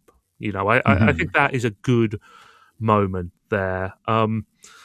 But also it's kind of weird that Eureka's character arc went from you should let me die to I want to live in 10 minutes of real time.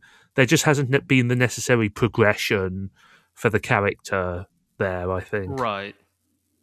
I think that is just emblematic of one of the bigger issues of this movie, right? It is not fit to be a film. It is trying to be an episodic series that is just cutting out a bunch of the stuff it has deemed unnecessary to lay down the essentials. But because of the, how should I call this?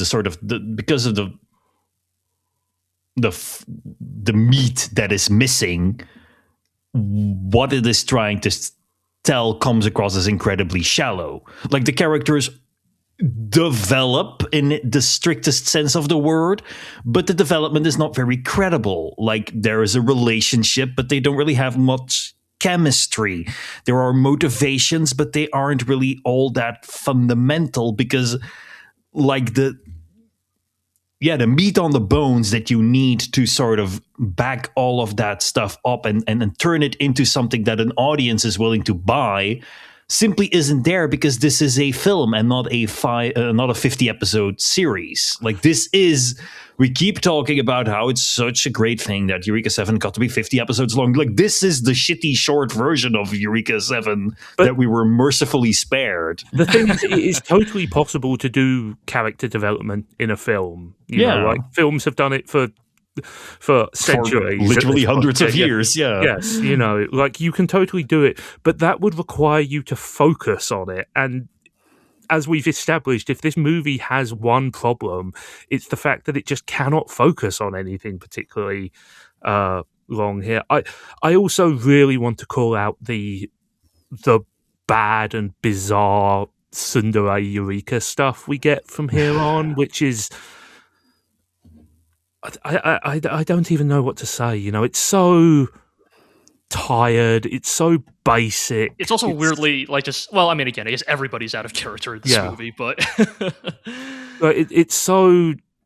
I mean, she literally says "Renton no baka." It definitely feels like a little bit of yes, are we? I don't know. Yes, are we ironically draining the personality out of Eureka? Her personality being not having a lot of personality. Or maybe not that. It's sanding off the rough edges, right? Like the point is that Eureka is sort of this asocial person that doesn't really internalize human behavior well, right? And so it's meant to make her feel a little uncanny. And doing the little tsundere bit, it kind of paradoxically humanizes her, but kind of in a bad way, I guess. Yeah, it just makes her seem like a stock stereotype, right? I think that she was already hovering close to one stock stereotype. So instead of making her a Rey clone, they decided to make her an Asuka clone instead. Yeah. And the whole point of Asuka's character was how tired and drawn out that shtick was 20 years before, 15 years before this. But, it's odd. It's very odd. And there's another thing about this movie which I wanted to talk about, and that's that there's just kind of a real sheen of nastiness in this movie. Yes, this is a very mean-spirited movie. This stuff I think you're about to get into, right, with this is the stoner. Yeah, this is the worst aspect of it. But there's a lot of it that is just kind of gross and bad feeling, you know. Yes. And yeah, let's get into the Happen Stoner stuff, because this stuff is really bad, and this is atrocious. Like, this made me just go, oh my god, out loud. Like, I cannot believe they did this. I get the impulse somewhat, right? You want to show that these people are sort of gripped by zealotry, they are desperate, and you want to show that they are not the happy-go-lucky people that we know from, and that we expect from the show. I get that. But the way that this sequence of them attacking her is framed, and let's be clear, this is shot like a rape scene. Yeah, absolutely. Like they can come up with whatever cope they want about, they're checking for her wings, but like, you know exactly what this is meant to feel like. Yeah, and it is just patently ridiculous, right? Because I get the idea, you know. Oh, look, they're suspicious, you know, of her. They think Holland is being manipulated in some way, but just no actual person in their right mind would go straight to what happened Stoner do here. Like, this is only there for the sake of sensationalism. This does not make any sense from any sort of character or narrative angle. This is just pure there. shock value. Like, yeah, this is just shock value. You know, we take the two like most chill guys from in Gecko State, and we turn them into like evil comedy rapists. Like, yeah, it's there's a sort of leering quality to the camera work in this scene. Oh yeah, you know, and it's not just the sort of the implied sexual imagery. You know, they just show Hap pistol whipping Eureka, which is really, you know, I'm not saying it's explicit content. I'm saying that it's kind of just not nice just to mean, look at. You know? Yeah. It's in a way that, again, just that the original, like, again, to be clear, the original TV show has its moments of, like, you know, serious violence behavior, right? Of course, right? Like, and yes, and the ways in which it plays with violence, and I think it's like, again, it's why I refer to it as mean spirited rather than like explicit. Right. Like, there's just a like senseless maliciousness in the ways in which like a lot of these scenes are portrayed, the way these characters are portrayed. Again, like the whole like the even like the line of logic Hap and Stoner use to arrive at their conclusion of like, oh well, in the picture book she has wings, but she doesn't have wings in real life. It's like, what the fuck are we doing? It's so obviously a transparent excuse to make what happens. You know, it makes them look like idiots. It makes them look like yokels. It is misanthropic, right? Yes, that's the right word. It shows a sort of like puerile, this is the dark core of humanity, which is never what this show has been about. It's a bad look, regardless of whatever franchise is trying to do it. But it is just something, yeah, like you said, Zigg, it makes them look like yokels. It makes them look like some like hillbillies in some like schlocky 70s exploitation movie that you know, like assault this girl and are now going to get like horribly murdered by Leatherface or some shit. Like, yeah, it's just it feels unnecessary. That's the main thing, you know. I mean, like, using rape as drama is already like a deeply troublesome method of storytelling, but making it so transparently an excuse here is not good. And I think this is the one part of the movie that I really can't defend on any level. I think that it's bad, you know, like them being killed by having the shield thrown at them is meant to be shocking, but it's so funny. It is so stupid. It is also, they just die and then everything is okay again, and right, Holland Holland does mention them a bit later when yes, but immediately after he's like, well, I guess my two best buddies are dead. I will also say that them being crushed on its own is really funny, but then immediately after that, having Baby Nervash run into the scene is just some... Again, just so bad. It's all over the place. This is what I mean. Like, this is such a mess. Like, tonally, thematically, like content-wise, right? Like, okay, you want to convince us that this is the darker, grittier Eureka 7 that we didn't get to tell. Okay, sure. But you also still put little baby Nervash in this scene of all scenes? Yeah. Like also this Nervash kills. Well, I mean, it's already killing when being piloted by Renton, Yes. but like kills of its own volition, you know? And then it goes, my cue! And I'm like, It's incredibly funny, but not intentionally. no, You know, it's baffling, man. Another thing I've written in my notes here is, how is Coda the most likable and relatable person in this movie? I know! It's so weird. She's the only person who seems to like have her head screwed on correctly. It's so you know? it's such a fascinating like you know, we talk about the mischaracterization of like Hap and Stoner, but like coming from the other direction, yeah, like Coda being like I mean, you know, spoilers, but she has the last spoken. Well, okay, Yeah. I guess not.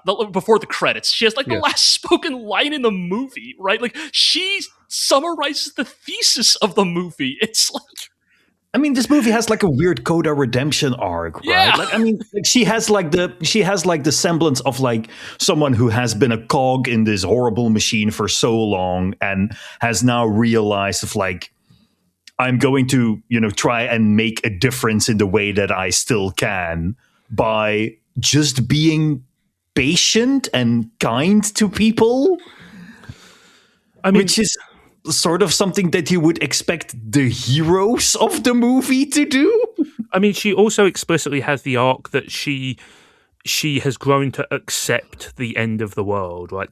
She is the fatalist, which you would expect to be something that like you would grant to the Gecko State crew at the climax of the story, right? And they do get it in some regard, but again, it's very odd, you know. And I appreciate the bravado of giving such a big role to your former villain character, but it feels very wrong when you have so many other characters who are crying out for meatier parts, honestly. I do like the Telho and Holland scene here, where they just sort of reaffirm their commitment to each other. You know, yeah. I mean, it's one of those parts that like I think tries to like get at this idea that like these are not the Gecko State you know, but there are like fundamental aspects of these characters that are eternal, right? Like you know, across every timeline. Yeah, and I think that we needed more of this for the Gecko crew, right? Because Definitely. It's very easy to see the tragedy in their situation, but you need to personalize that tragedy. And I get it, there's a lot of the Gecko crew. It's very hard to give them all. I mean, I think Moondoggy says like 2 things in this entire movie. I think Hilda says nothing in this Hilda movie. has one spoken line. I definitely noticed. I don't remember what that line even was, but I noticed because I was like, oh, hey, haven't heard from you this whole movie. Yeah. I actually had to check whether they bothered to get the original actors back, and they are credited. So, but yeah, you know, just less time on the insane conspiracy shit, more time perhaps on reaffirming the personal connections. But let's move it along here. You know, they are headed to the Vodorak shrine. We're never explained in this movie who the Vodorak are or what context they have in this world. This is the only time the word Vodorak is even mentioned there. Asset flip. Yes, and it turns out Anemone is living under the Vodorak shrine, and she's going to be the catalyst that causes the prophecy to come true. It's not entirely clear, to be super honest. Yeah, like the entire back half of this movie is just sort of vibes. Like, it's just like weird things are happening. Like, there is striking imagery. There are things that seem symbolic, that seem evocative of like deeper thematic resonance. But I couldn't tell you what exactly is happening. Like, is it good? Are they rewriting the world in their image the way that like not Diane says they can? Or is it a dream? are they going to an alternate universe? Is it the end of the world? Is it human instrumentality? It's there is kind of a recurring motif of dreams that kind of doesn't go anywhere, right? There's the whole thing about how the reason that Renton's parents had him and Eureka sort of live together and sleep together is that they were trying to make her dream, right? And Emily describes herself and Eureka as dreams of humanity. And, that's not necessarily a bad road to go down. But again, there's not really a conclusion to this, this imagery. I think this is sort of like the analog of the scub coral as metaphor for environmentalism that the show has. Right. Like they say at some point that the monsters, the Azo are like a reflection of humanity's dream, and as a result, because humanity is cruel and belligerent, the Azo are here to destroy everything beyond, because that is subconsciously what humanity wants. But also the Azo are evil and need to be destroyed.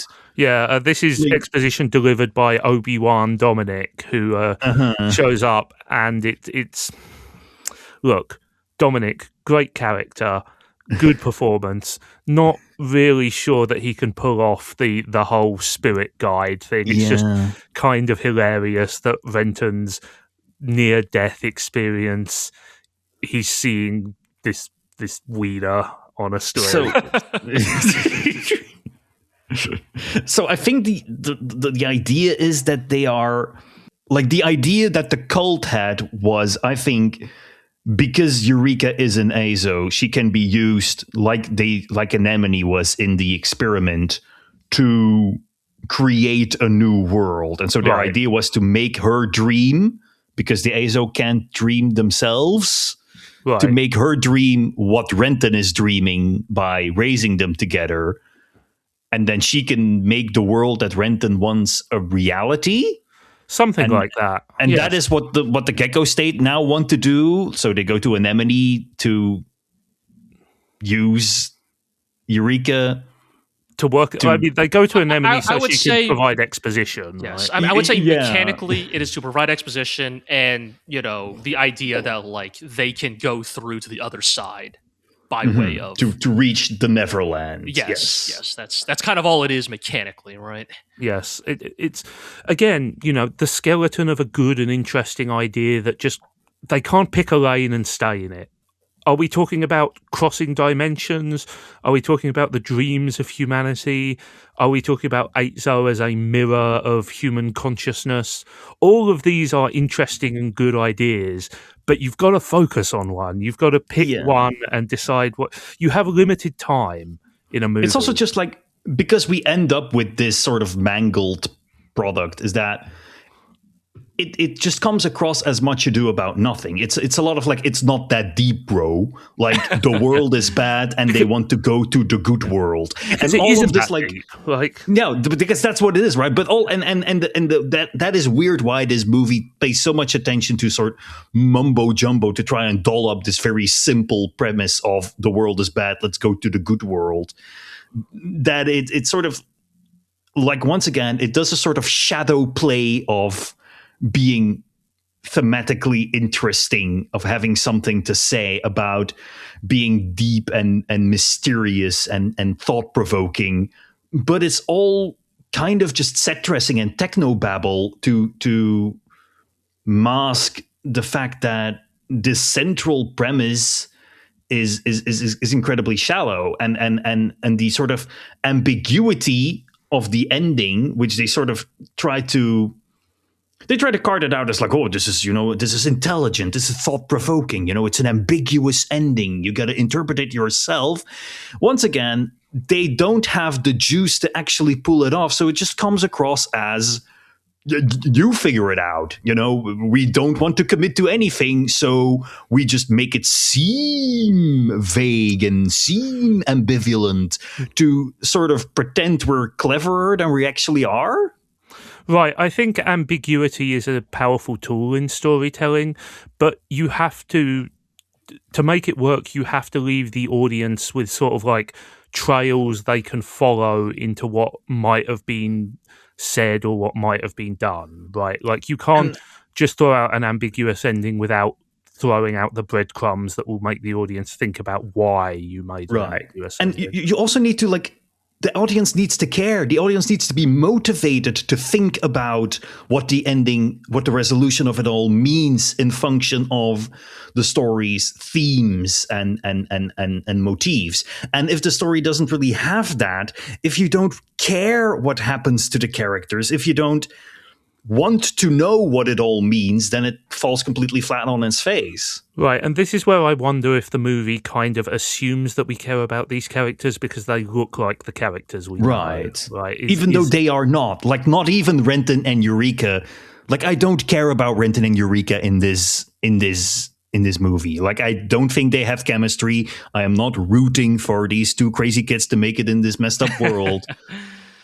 Because they are just, like, yeah, I don't. They're caricatures, they're cliches, and all the things that makes their relationship interesting in the series is just being skipped over. Like, they're speed running through it. They clipped through the skybox to end up straight at the final boss fight. Like, yeah, I think, you know, I my feelings on this movie have been fairly consistent, which is I think it's really interesting that they so radically reinterpret the characters, but in doing that they have moved all the characters much closer to cliche, and that's a problem, obviously. You know, I think that although it's fun to see the characters in different roles, all of those roles are much less unique than they occupied in the TV show, and there's just not much of a purpose to it all. Like, that's tricky. You know,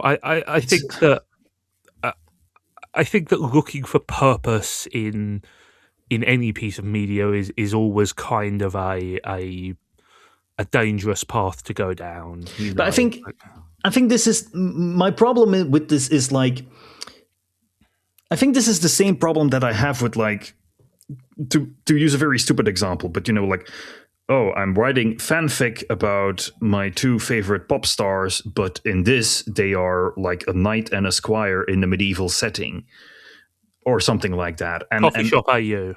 Or Coffee Shop AU, or something like that. The question that I always ask is, like, okay, but then why does it have to be these people if you're going to make everything different about them? Like, I understand a desire to radically reinterpret characters, ideas, from a different angle, but then you cannot have the only thing that character has in common with the original version be their appearance, because then you are really just, you know, using your Lego figures and putting a different hat on them and making them do something completely different.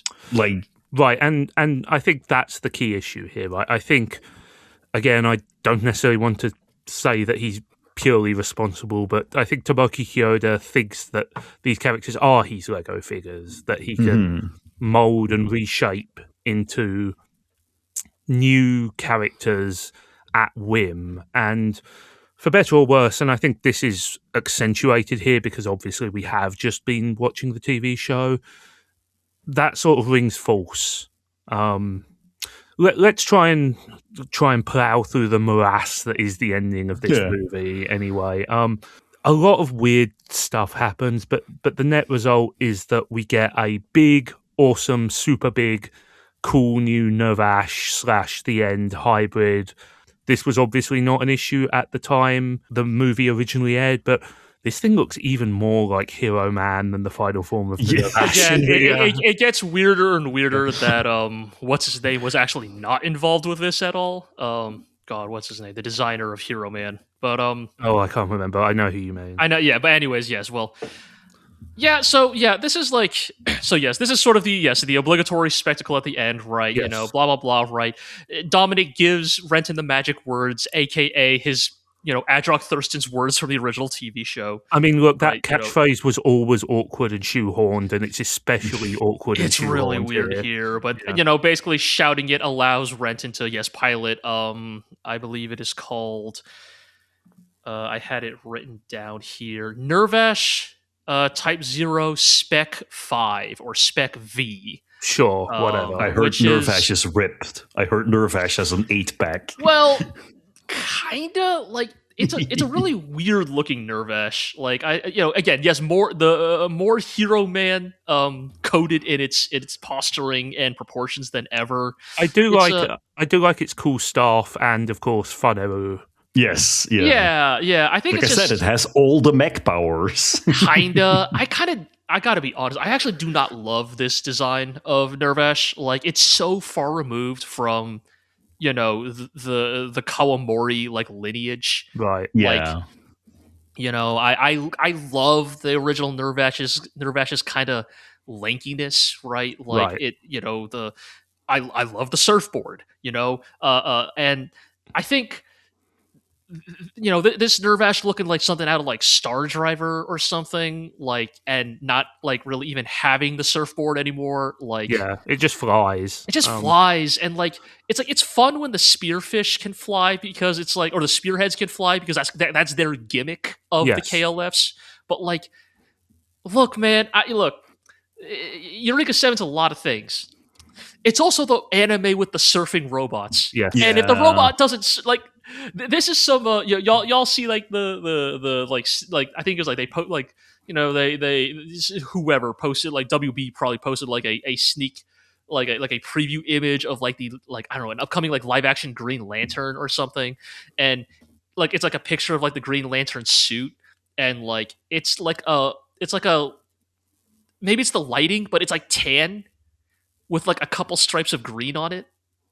And, everybody was clowning on it because it's like, dog, like, it's in the name, Green Lantern. Like, Give us a bit more green at least. But the guy dressing in green spandex is ridiculous. And there are aspects of like this version of Nervash that, like, you want to talk about, like, we've talked about thematically, tonally, narratively, why this movie feels like a mess. It doesn't really feel like it gets like what clicked about Eureka 7.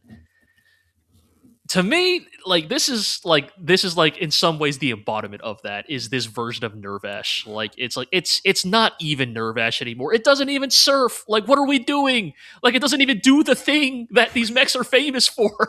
I will say that I still broadly like this design, but I had forgotten how incredibly top-heavy it was. I think that if you slimmed this design down a little, it would look better. Perhaps in that sense, the hybrid version that appears in OW is a slightly better design overall. Yes, like I don't like a lot of things about OW, but I do think its version of Nervash is quite decent. Yes. But, in any case, if you were not a big fan of the Nervash redesign, have you ever seen a show called Gundam 0083 Stardust Memory? We have Dendrobium at home. Yes, because Holland has, for sure, and he decides to bust out his... So for anybody who has not seen 0083, the gimmick in that show is the third Gundam there is like a regular sized Gundam, but has like a massive weapons pack. And that's basically what we have here. Yeah, like imagine a backpack that is like 10 times the size of the wearer. Yeah, and that is exactly what Holland has here, a combined like booster pack and weapons platform that the Devilfish just sort of slots in at the front. And to be it's clear, just a missile cruiser with legs. With this fight is happening because Holland is seething and molding about his plan falling apart. Yes. And as far as I can tell, his plan here is basically just, if I can't have Eureka, no one can, I guess. Like, it's... I mean, is his plan falling apart? They sort of pay some lip service to the idea that he's trying to bring them back to make the prophecy true again. Right, yes, of course. He is very much trying to kill them. Oh, he's shooting to kill here. And this whole time, Renton is look, him shouting the magic words did not make the hole in his stomach go away. So, as we find out here, he is still bleeding out from the wound. I don't think the bit where the baby Nervash and baby the End were like dancing on his wound probably didn't help. Good either. Yeah. I guess on an animation level, this is a neat looking fight. It's visually spectacular. Yes, like seeing Bones do what they've done, at this level is very visually appealing. Like it's a great Itano circus sequence. It's very dynamic. It is a cool fight. I will give it that. I think it's just like it doesn't like other than the high flyingness of it. Like I think because neither of these two robots are surfing at this point, so like they're not doing kickback drop turns and 1080s and shit, man. Like, I mean, it's also just like the complete lack of credible stakes. Like at this point, you have sort of lost what these characters are fighting for and why they're clashing. Like they're just like unlikable people who are mad at each other. I do want to highlight Holland's extended rant/temper tantrum here because, like, he's like, oh, you don't know what it's like to have your life taken from you. Can you believe that? And I'm like, look, I'm not saying what happened to you was good, but dog, people have their lives cut short all the time. Like people die young for multitudes of reasons. Sometimes it's just the thing that happens. I guess the part, like, I think it's like maybe the read you're supposed to have here is like, again, if you constantly remind yourself that this Holland is 17. Yes. This is the rant of an angry teenager. As opposed to the TV show Holland, who just acts like he's 17. Who is a shining paragon of maturity. I will say, we missed it earlier, but there is at least one Holland punching Renton moment in this movie as well. And like 5 minutes later, he says, I would never hurt a child. I mean, you tell me that Holland believes that, and I absolutely think that's in character. But yes, it's more sloppy writing, right? But yeah, this, as you say, I have never punched a child in my life ever. It just doesn't work because we don't care enough about what's at stake, right? It's a battle between Renton and Eureka, who kind of just are the default main characters, and the show has not necessarily done the work to make us appreciate them, versus Holland, who has just spent the movie kind of being a dick, which is his character arc. But at least Holland has a plan. He has something he wants to do to make a better world. Whereas Renton is just like, no, you're a jerk. I'm not going to do that. And then offers no alternative. Anyway, like this fight ends when Holland uses his special soul sensing power, which has come up precisely once before, which was the scene which it was introduced. And it almost feels like that power was invented. Like, this is a classic example of somebody almost here. Like no. What I'm saying is this scene here that we're talking about, I guarantee you was written first. Yes, and they worked backwards. To get here. Like, because why else would you have a power that can sense souls unless it's to sense the burgeoning life inside Talho? I have got written here, Holland sensing the baby, and then it's saying Papa is some fucking goth merengue shit. Dude, this fucking oh my god, this show sometimes, man. I mean, this movie. To be clear, the scene would still be bad, but it would at least be understandable if the baby didn't speak. But the baby speaking. Why did it speak? Tips it over into pure parody. Like, hey, Kyoto, let's put you on the mic here. Like, were you worried that people wouldn't get it? Like, were you worried that people would see the two lights radiating out of Talho, one in her belly, and you were like, I don't know if like the average otaku would understand what's going on here. I better make it more obvious. Like, what are we? Maybe she just needed to go to the toilet, like Eureka. Because girls and robots need to pee too. Oh my god! I will note that in that scene, I do appreciate that we finally see Eureka using her weird leg pouch. Yeah, it's the little things. Yes. Also, anyone notice how at the beginning of the movie Eureka's wearing stockings and then she loses them? Yes, Conveniently, after the scene where she spends a lot of time falling through the air and would be vulnerable to being upskirted. Yeah. I don't particularly mind because they're moving towards having her in the classic look, you know. Yeah. We also there's also a weird tonal issue here where like Anemone is now young again because symbolism, but like she's acting as like a weird sage, and it doesn't work because the whole point of Anemone's character design is that she's meant to look as evil woman as possible, and she's wearing like a giant ice cream cone, and so it just doesn't really, like, Ami Koshimitsu is doing the best she possibly can. Like, it's a great performance, but she is working with the material she's been given. Yes, but it's very weird, you know. Also, like, there's a massive tsunami, like billions of people. Yes. So yes. Like, I mean, we're pretty much there now. Yeah, right? where Eureka does her best Pieta impression, right? Like, it makes her sacrifice, and it's like, again, it almost, like, I don't want to call it mean spirited. Well, okay, I think earlier parts were much more mean spirited, but like this part here, particularly, where like it shows that yes, their great sacrifice, saved the world from destruction. By the way, this tsunami that was caused as this unintended consequence probably killed, like, dude, that water is moving, like, I don't know, we're talking like millions, maybe, like hundreds of thousands at least, like a lot of people. As a plot device, I think that this ending, or the bit with Eureka, kind of works because it is the thing that they lift from the show, right? The idea that by rejoining with the Scub Cola, the 8-So, whatever it is, that Eureka is bringing her human experiences to the collective consciousness, and that's what changes it. Right. That works, just like it worked in the show. But the follow-up...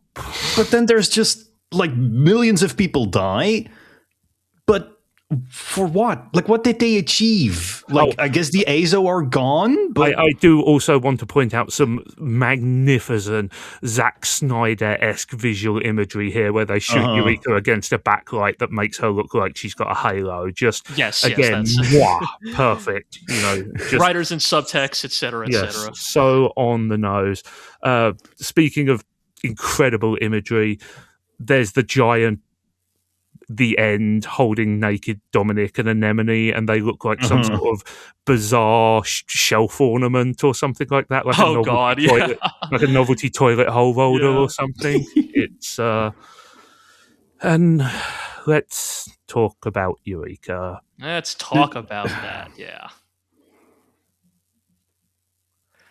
So, 2009 was the dawn of the Moe Blob era.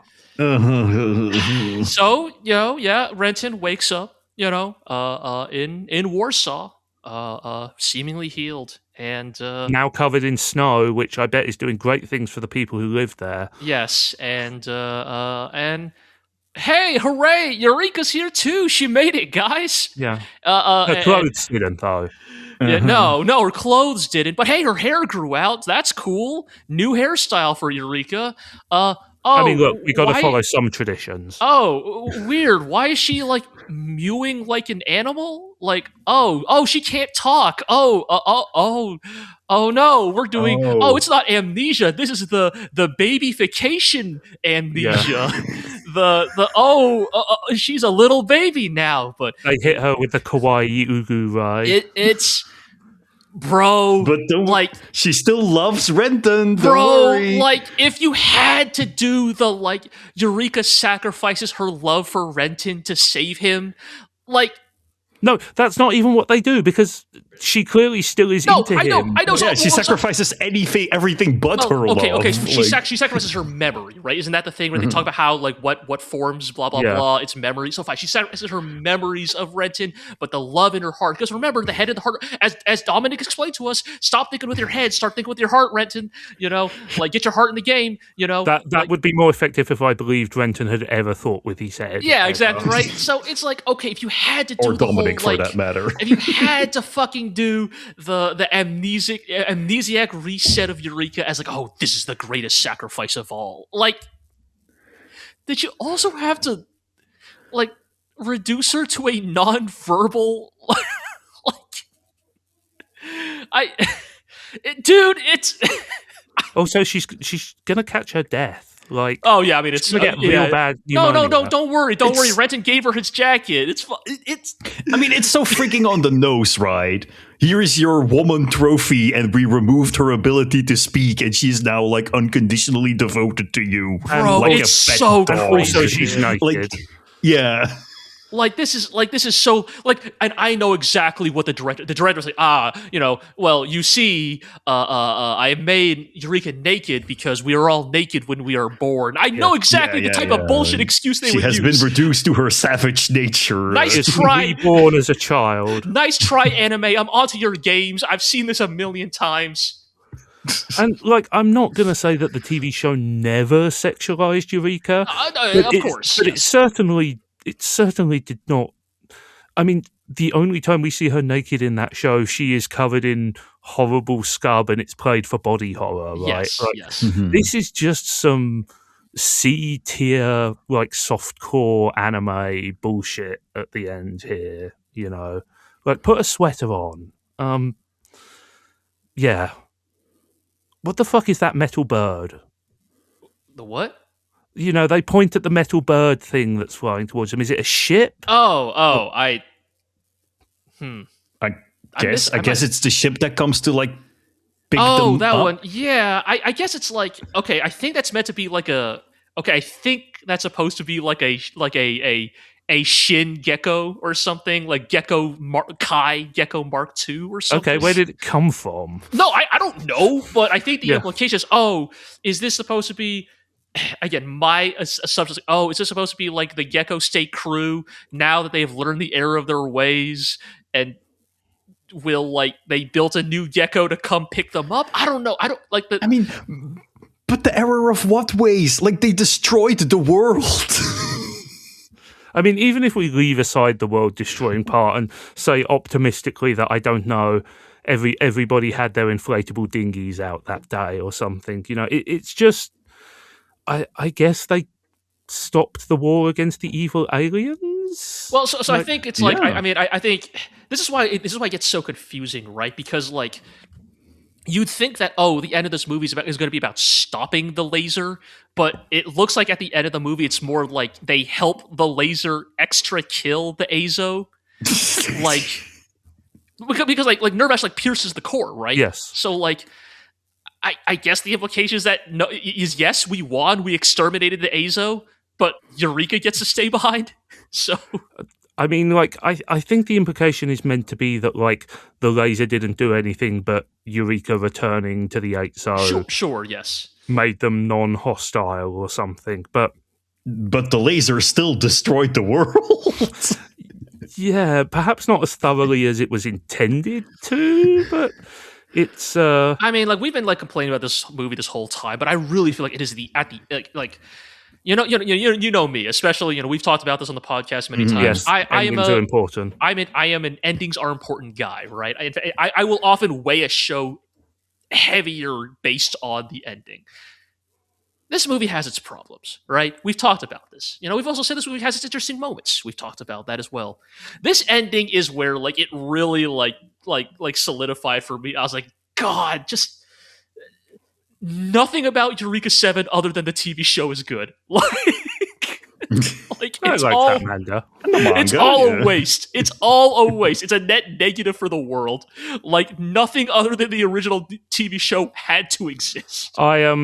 I think the use of footage from the anime ending is particularly cynical here.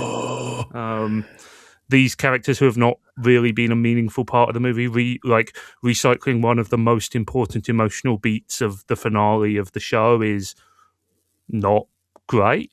Maybe, come up with something original for that. Yeah, like kids, let's pray for a miracle, and then a miracle doesn't happen because the world gets blown up. They're probably dead.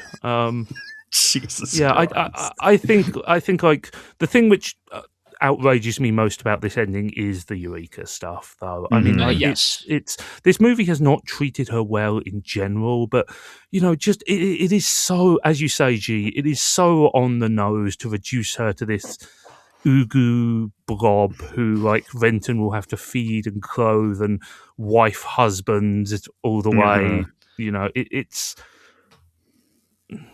It's a real betrayal of the character. Yeah. It is and I don't it's again, I don't know if I I don't know if I have like necessarily a grand thesis about Eureka 7 as a franchise as a whole, but like I think this movie just like and the fact that, again, I do not want to, especially for Aqua, I do not want to taint your perception of what is to come too heavily. I think at the end of the day, you should be able to approach it on your own terms and make your own, decisions about how you feel about it. But like, except for Al, Al's bad. yes, that like that. If you becoming an Al liker could actually like cause a schism, but no, what I'm getting at is, I just. This movie and like the tone it takes and what it does with Eureka as a character and like what this means for this franchise going forward. Like, this movie really is, to me, in a lot of ways, the beginning of the end of, my love affair with Eureka 7 as an IP, I guess you could say. So, I like this movie. That's not entirely accurate. Do we need to go on for another 2 hours? I admire how iconoclastic this movie Sure, is. Yes. I get I that. cannot say that it is good. I have, over the course of this podcast, I have made frequent arguments that it is in fact bad. But I have a certain level of respect for it because it is taking big, bold, interesting swings, and it is doing things with the characters that are kind of mean-spirited and nasty, and in a certain way, I respect that on some level. I think that it is good that this movie is not too reverential of its source material, if that makes sense.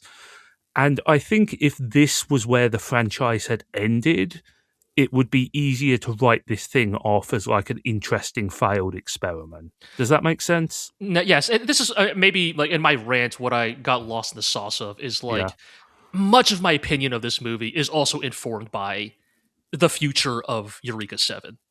Right. And maybe that's unfair to this movie. Like legitimately, maybe we can only judge things in the context that we experience them in. Yes. Right?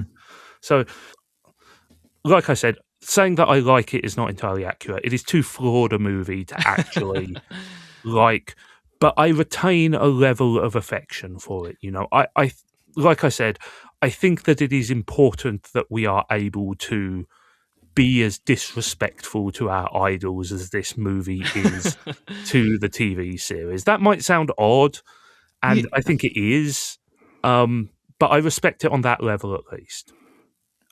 I get where you're coming from, but I'm a little bit more cynical. Like, I don't think this was an intentional attempt to sort of defy audience expectations and make us question the way we revere the original series. I think this is just cynical slop. Like, this is just, we wanted to make a movie to make money and we have no ideas, so we're just going to try and be shocking by being the exact opposite of what people expected.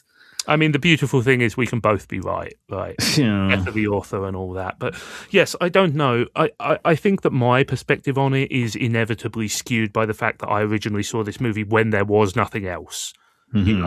Like, I don't know how true that is for you, whether you saw this when it was the only Eureka 7 spin-off, basically. No, I caught it later.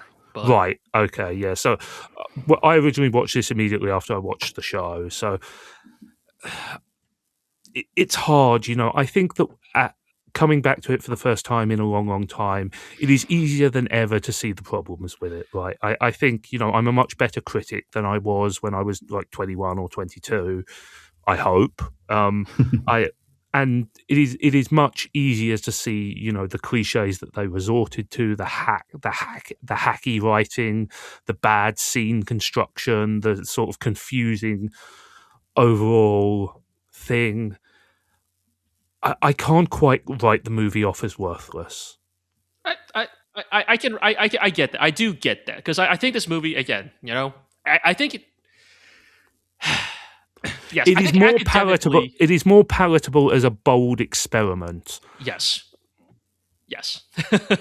and you know, that's ultimately not what it turned out to be. It turned out to be a canary in the coal mine, right? But I do not hate it. I think it makes some really poor creative decisions. You know, I don't hate it either. I don't care about it enough to hate it. Well, I mean, that's arguably I just find it kind of damning, pathetic. right? I don't know. Yeah. It's. No, I get it. I think academically there is the, you know, again, I know I said this didn't need to exist, but that's just me being me. I think academically it's a fascinating thing to look at. Yeah. You know, and to be clear, I don't disagree with Aqua on this level. I do not have any emotional attachment to this movie. Mm-hmm. My only attachment to it is as a fascinating object of study, and that in itself is pretty damning, right? Because, you know, I have an abundance of emotional attachment to the show. It is very important to me. This movie, I would not feel a great deal if it disappeared from existence tomorrow. You know, so, you know, to sort of align myself more with what you guys are saying, you know, my interest in it is purely academical, but that is a level also which I enjoy watching it on. That's fair. I mean, I did not enjoy watching this. Yes, I mean, like there are different levels of enjoyment, different aspects to enjoy, but yeah, you know. And with that, we have come to the end of Eureka 7. Good night, sleep tight, young lovers. Pocket Full of Rainbows really is a more apt title, really, isn't it? At least there's some thematic resonance there. God, we forgot to discuss the terrible title drop. Wait, when do they? Oh, when they say like it's the Eureka 7 or whatever. Oh, yeah. I mean that somewhere in the middle of this dumb movie. Why does anime keep needing to do that? You know, like because like 1 out of 10 times it hits like harder than like anything you've ever seen in fiction. Yes, like it's Myth Regeneration Project 7, aka Eureka 7. God, fuck off! Yes, we are the Eureka 7. Yes, yeah. I mean, look, we could go over some of the weird small bits that, you know, the bit where not Diane says that the tragedy of Doha opened a small black hole on Earth for several seconds, and I'm like, physicists that not yet born not yet born are turning in their graves over that one. Maybe it was a really small black hole. That's worse. Tiny black hole. You ever seen Alien Resurrection? I heard it's good. I mean, it's better than this movie.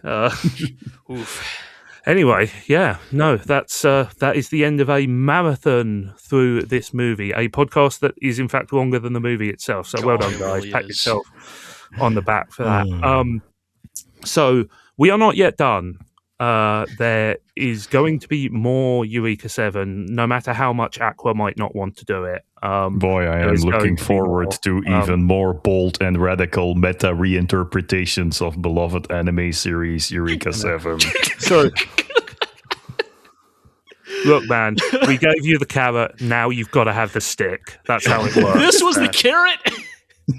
No. The TV show was the carrot. I know. This is the stick. You know, we were going to make you know what it is to be a Eureka 7 fan in all its triumph and spoilers, tragedy. It was 1 carrot and like 4 sticks. In any case, what I will say is that our plan is to do the High Evolution movie trilogy next. Yep. But scheduling might be a little inconsistent over the next month or so because all of us are busy in various regards. We have fairly limited recording time. So keep an eye on the blog. We'll try and put out information when we can, but there won't be an episode next week or next fortnight, that's for sure.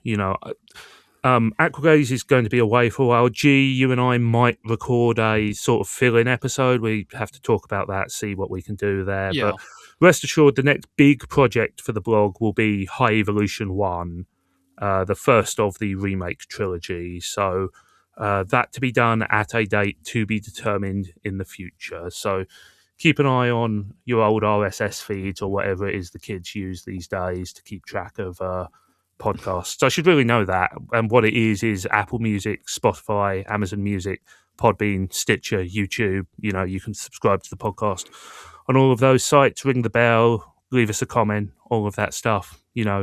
Tell us how grossly we overreacted to this movie. Tell me that I'm an idiot for seeing any redeeming value in it at all. Everybody's allowed to have an opinion. Any final thoughts, Aqua? I hope I die before I have to watch High Evolution. Wow. Wow. I mean, if it's any consolation, that first movie is apparently like 40% footage from the TV show. So, all right. So it's like Evangelion 1.1, the only good Evangelion movie. Oof. End of Eva is good too. Sorry. I was going to say we can't start another completely separate podcast on that. Someone should do an episode by episode breakdown of Evangelion, huh? If they've never done that. Yeah, that would be that would be weird. Wild. Any final thoughts, Stu? No, I'm good. Honestly, actually, I do have to mention, staring down the barrel of the High Evolution movies, and I'm just like, God, I'm really going to do it, aren't I? I should mention that for the first time in this podcast, neither G or I have seen any of the High Evolution movies, so we will be entering truly uncharted territory. Yeah. We will all be going in. Despite that, I do own the first two because I have a problem. But anyway, yes, that is. I do want to point out one cool thing before I go, which is that, as I said, I have the Japanese collector's edition of this movie, and it comes with maybe the best extra I've ever seen, which is 2 full books of the boards for the entire movie from beginning to end. Jeez, wow. And that shit's super cool. It's really awesome to see all that stuff. Thank you very much to my esteemed guests. Thank you to everyone for listening. And we will see you in another world. Good night, sleep tight, cheated assholes.